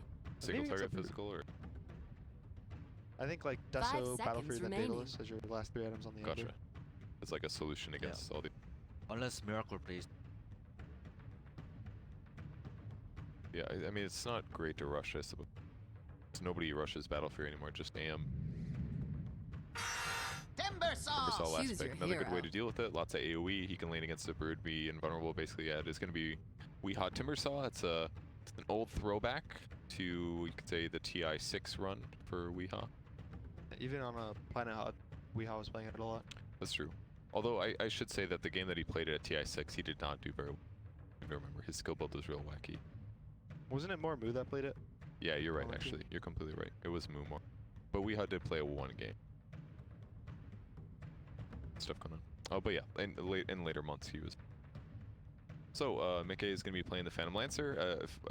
If I remember correctly, PL was like one of the 8 heroes that wasn't picked day one. I assume this is the first one, but I might be wrong. But they have lots of little things to kill, and Timber and Ember will be decent at killing them. Mickey's mid game is, unless it's like 5-6. Well, like, why is PL so weak right now? Just feels like you need, what, at least level 7 till you can lane as a harasser. I feel like his HP is at least KB hard properly team. Or at least level 15, right? Like when you hit 15, it's okay, because you get the health. Yeah, you get to health. But before that, it just feels really rough to fight more than like 10 seconds, I feel like. Also, if the Ember gets this like thing, you can't doppel out of root. So I think the PL is a little weak this game, but I think this Brood is gonna be the bigger hero for Alliance to carry. Like we saw yesterday, Alliance is really good around playing this Koifa Brood. So I do actually still favor the Alliance draft purely because of the Brood mother. Weehaw on Timber, so it looks like he's gonna try to fight against the Boxy Konka. Timber is really. And Ember Fear is okay against Brood. Like, Brood will farm to, like Connor said. We got some chat wheel in this game, guys. Yeah? You like some good chat wheels? I mean, it makes it difficult to complete full sentences sometimes when there's chat wheeling. I think you just talk over it. Sometimes works, yeah. So the lanes look like it's going to be a Timber solo bot as of now. They're going to try to match it up versus the Konka. Obviously, that's a good Timber lane. The Ember versus Brood mid, I think, is a little interesting. I've seen the matchup go both ways heavily. The Ember has really low armor, so if the Brood gets a fast medallion, you can kind of get pressured. But most of the time, they will just trade farm. On top, it looks like it might be a tri-lane versus tri-lane right now for Liquid. Oh, the Hawk saw Insania put down that ward. It's gonna be great. The battle begins. Yeah, especially against the tri-lane, right? So it'll be easier for them to sneak at the sides, land arrows, that kind of a thing. Do they have Ascent? They don't actually. I think they are buying it on the. It's really good experience for those. That's the best. How much towards level 2 do you get? 100 XP, which is a little under half of the level. Yep, not bad. Does it split it with AoE? It does. Whoever's okay. So you can get it solo if you want, but yeah. I mean, either way. They probably should give it to maybe the Beastmaster solo. You can get Aura, and the tri-lane is really strong. So the main Liquid is considered best early game team. I remember Naha saying it 1 year ago. It's because Crook ever stays so pro. Wait. Oh, the arrow just. So as I was saying, Crook is really good at identifying the kill lanes, whether it was Jerax or GH. Denied. Well, it was a kill lane until they missed the arrow. Yeah. They could have done so much damage. That would have been at least like a salve worth of heal on Jakiro that he would have taken if he gets arrowed there. He might even go down to the more slow. Yeah, maybe. So this PL is gonna have to spear, get a bunch of creeps with it for the early game. He's already used 2 spears. He's at 6 CS. This lane's going well for him. And bot, the Timber is actually kind of suffering. We talked. Timber should have suffered more, but Tide wasted a lot of time trying to kill. Now it's coming back. Or level 3 especially, he just feels vulnerable. Yeah, and he's gonna get a lot of experience here. Kind of screwed up, but Courier Sniper didn't really change the game. It's this Ember matchup. If this Ember doesn't have the regen, I think Brood would just snowball over. So you know what actually did was that the fact that the Hawks on the ward, they brought the sentry top instantly. Whereas normally if they weren't guaranteed on the ward, they would hit the courier mid. So it's just unfortunate how that played out for Alliance there. it's the crucial thing to pressure the Timber bottom. Now he's gonna get the level 2 reactive armor, so cannot do anything. He's got 13 armor here, 16 HP per second, hasn't used a single tango yet. 2 minutes in. Now he's just gonna TP top, try to top. I think that should still be really good. Hold that thing. This is why they picked the Phantom Lancer. Good teamwork, because saves insane. So the main issue with that, he can't do it for himself. The arrows time properly, but it kind of actually defends his supports. Actually, really smart. So is this just a picking the PL? I mean, you can block the arrow with the illusion without any. Is that all worth it? It is really good against ST, Mirana, and Beastmaster, but I don't think it. Wait, Ember, Timber. There's a lot of stuff you can do a similar thing. Even Like, with you can raid pocket front jump, you can spin Radiant's bottom tower is under a lot of attack. resources. to tank the arrow. It should be good in this. Well, that's cool. At least we'll see how it works out later. Maybe it's PL negatives will be too much later on in the match, but perhaps not. We'll see. It's always cool to see little momentum develop halfway through the tournament, like where people realize, okay, Mirana's super good. Rather than banning it, maybe just some random hero pick that deals with it. Maybe it's just maybe GH won't get any kills in the laning stage, and all his impact is just not going to under attack. And just like sacrificing by picking that heal carry might end up making it worth it in the end because the 4 isn't as strong. That's always fun to watch. It is true, but he's just jump when you're gaming. Arrow. So door catcher does so much damage. Wait for the third kill. Find out First blood. The counter on eye control. GH is gonna do the W. Oh, okay. That's a double kill too. That's right. Here's the other two. You can doppelganger off Catcher, and it instantly heals you. So it's like that is true. So instead of 40% max level, 20%. Yeah, 20, which is still a lot of damage, but the instant dispel is actually quite good. So I still do stand by the point that it's not and he needs to be a game winner. I feel like he's just not the strongest hero in the game right now. Radiant's bottom tower is under attack. yeah, and he got a kill, dude. That's sick. Emperor is doing pretty well, 39 last hits and 2 denies. So basically him and Brood are just trading. Yeah, Brood's almost gonna level up on him, right? But Ember, any freelance is really hero. Like I have said earlier, his laning stage is really weak. So anytime he gets this nice early game, he's able to work the map. Step lively now. Your admiral is Really on nicely board. done by Boxy there.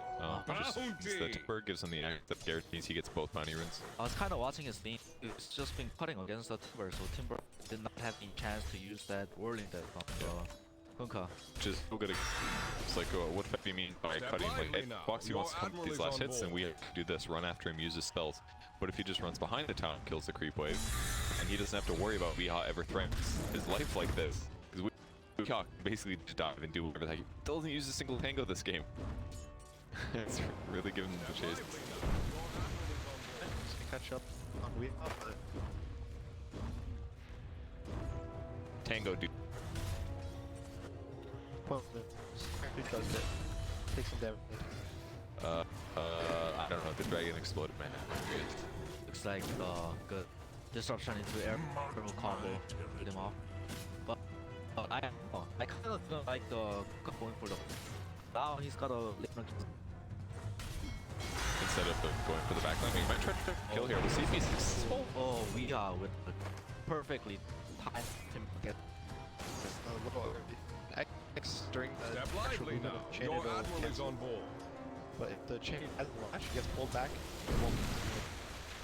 Looks like Miracle is rotating top here. The air this doesn't make they're gonna get you alive. Make it. Well, they countered the combo a little bit. Eventually, they find Radiant's middle tower is under attack. I mean that is not gonna be able to defend. I remember asking yesterday about this Emperor Mother Matthew, and that time my control gets cursed and stuff. Would there be a ball? Dire's top tower is under attack. Miracle's lane going he wants more, he's going in, he's turning Taiga off. Taiga is right now, but he's still gonna get double. Disconnect, but it would be advantage. Miracle does not have searing pain, so he's just hiding too. Dyer's middle tower is under attack. Stuffing manner. Miracle 3 fire. This is some team 0. I also was getting great jump up there. Step lively now. Need Your admiral is on his board. torrent there to be successful. But Dyer's middle tower is under attack. that animation. And in the meantime, just standing here just building. We had to rotate it because Brewmother was doing a lot of damage mid. While the Ember was missing, Biha, his rotation to mid. So far, 80 and C. 8. Actually insane, yeah. I mean, a lot of scrolls probably. No, he's actually not for needs that. Oh, enemy needs this. He's farming the radiant. While all that has been going on, Mind Control kind of cut off levers that bottom lane too. And that's top. 5, he's still pretty fine considering. But once he gets 6, he'll be okay. He just needs to get 6 and then turn it into a kill somewhere. Ideally, a root or something. But Mira keeps running PL lane. Because Dyer's middle forces him tower out of is lane. under attack. PL doesn't do that. That's all he needs to do. Double damage empowers me. Oh, every time.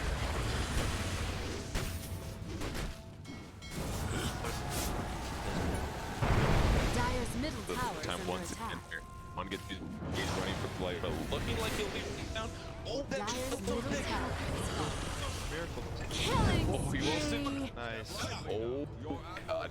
Still chasing beats. Scary here. One dodges the dual Dyer's breath. He bottom is tower is really under fine. attack. Dyer's Just structures missed a are couple kills. fortified. I have missed Ember Spirit. He's still chase. Was creating so much space. Now just top is pretty happy.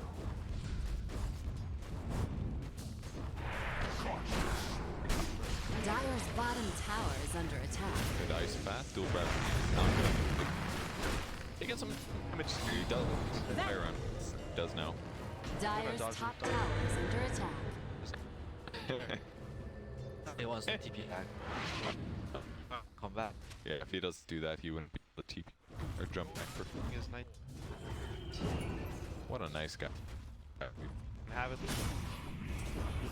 Dyer's top tower has fallen. Dyer's middle tower is under attack. We're still gonna get to that for a while.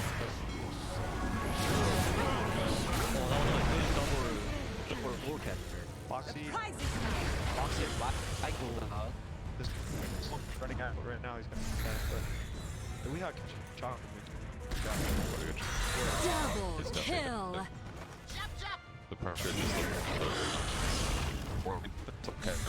system block. Dyer's bottom tower is under attack. They're all just having so much trouble trying to stop Dyer's bottom running you. tower has fallen. That was the T1. Dyer's bottom tower is under attack. Brother lost too because he got pressured so hard, so I saw him coming back to kind of like mirror the aggression. Dyer's bottom tower is under attack. Does work. Drain him. Yeah, very far. Armed enough? I don't think so. So strong. Oh, not here. Dyer's bottom tower is under attack. Oh wait.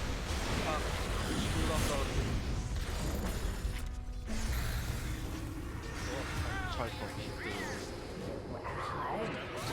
First is first diffuser. So that's for Only 7 more charges. I'm scared. No, that's a great rotation though. You have to kill Timber at least 1 or 2 times in the aggressive. If you don't, he's never gonna die. So you powers. And now they buy themselves at least 30 seconds where they can get on the map a little bit. The Timber hero, once he dies, unless he's really far in the map properly, falls behind. Starts dying to even. And Kunkka earn now, which was definitely very much needed. If you get Spirit finished and spell option, he's definitely killable with Spirit. It helps a lot. For treatment. GH is rushing side. A lot of men on the throw an arrow up.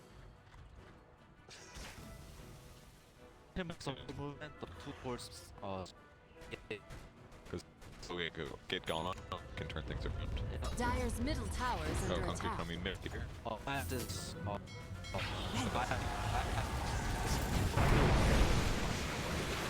mean, Step lively now. Okay, shadow. Not too many heroes there. Because of sacrifice Timberlake, so I would say. I mean, they could have still gotten him for the comp better, but it's like when is he gonna actually, when is he gonna torrent exactly? China server. He is going for the to rush actually, help get outside of us. Yeah, they'll keep it. He's gonna be leveling up pretty late. It's only 1 point still. Manta also helps. Step lively now. Dyer's top tower is under attack. I'm gonna farm on these really buying a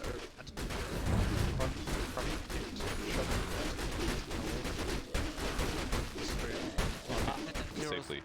Dyer's top tower is under attack. We are Timber. No backups. Have you seen this before? But there's no force around there, so. Dude, that was a lot of damage. He actually died quite quick that time. Macro Pyre boat. Really close, 100 gold away. So now he'll be able to protect himself from the X combo, but it's the last thing, so now with 2 kills on. Yeah, the sentinel rule. I feel like Liquid is just not working together as a team. Force has to sit behind him. It's not that hero. Especially the doesn't have double bracer through the hood. They were right crow dot and then kind of stayed top. So is that a team issue or is that it is a team issue? Poor spiders. Really long. Big kind of in trouble. Big launch. Step lively now. Sorry, why is he missing? That already been disrupted him. He has passive on. Oh yeah. Yeah. Fighting own spider. Bitten. Spider and spider. Makes sense. It's manning up for death. They keep him paralyzed. That all chat right. Took 5 of them. I guess it was space for 4 bombs. Making trouble. Dangerously low. Just arrived. Wait, is Diablo gonna die again? No, he is on.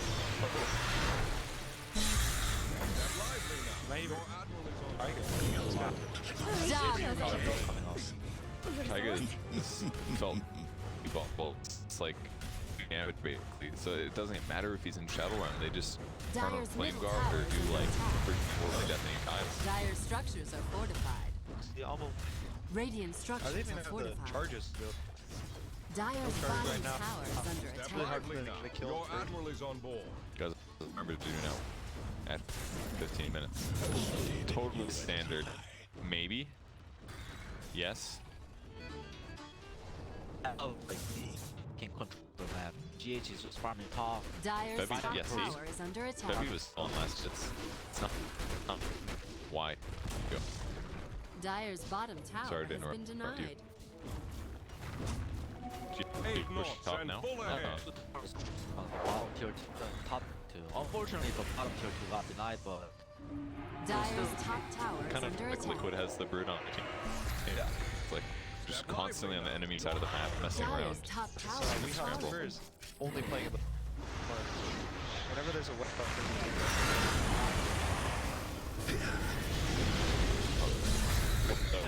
Have to be careful here. You had to be careful. It's good. You that's a good member item actually, because it's great at allowing you to set up your combos. But in that kind of moment, once you use it offensively, it's just your duck afterwards. Even using defensive is scary. The prize is mine. Torrent time. At bat. Yeah, they can even do like terrorize or something. There's so many options. I just feel like we are committing too much kills. He has to feel happy just by bringing Alliance over, cause he's farming, Ember's free farming, these guys free farming. All he has to do is not die. A little smacked by the Dyer's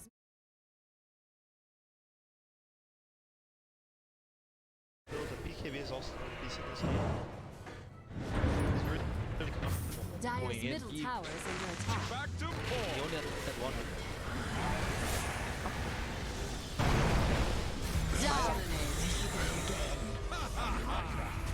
Kuro here looks like he's yeah, this does it up. Yes,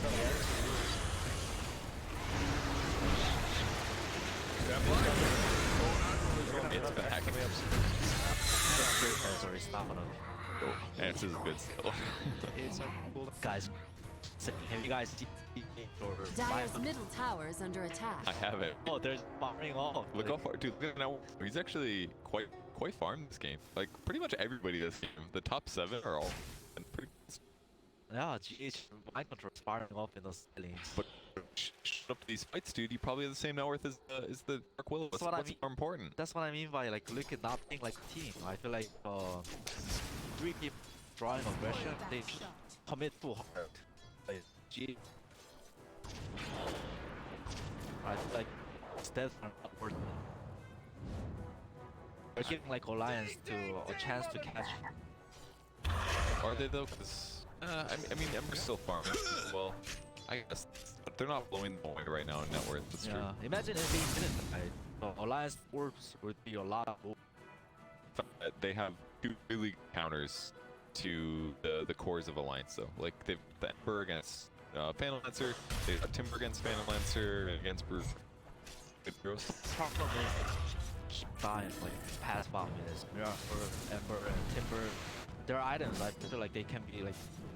So do you think that they need to be ahead in farm to become around even farm? But there's a point where this doesn't care. The Ember doesn't start into physical build later in the game. Dyer's top Then tower he gets is a under attack. panic. Peel.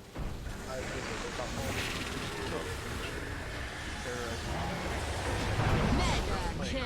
Oh those no. they guaranteed the Bramble main, which is the next follow-up. Well, played by line. They're usually Yeah, this observer here spotting it. Arcade My power. control does have Crimson Guard now. They're gonna find us in the road. Killing spree. You have learned nothing. There's a lot of Insane, dude. Catcher plus 4 on death. So Radiant's bottom tower is under attack. to struggle. Damage coming up. PL. Still 5 network below. Is this Manta now? Radiant's bottom tower has fallen. Bit of challenge. Tell me about help. You just have to worry about certain keys really. Oh, Miracle changed his items to yours since the Radiance. Does it die? Combo stuff. Yeah. If you like cooldown a minute. That's a good news for Pierre.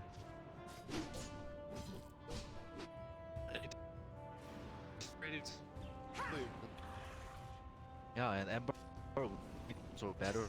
Essentially, no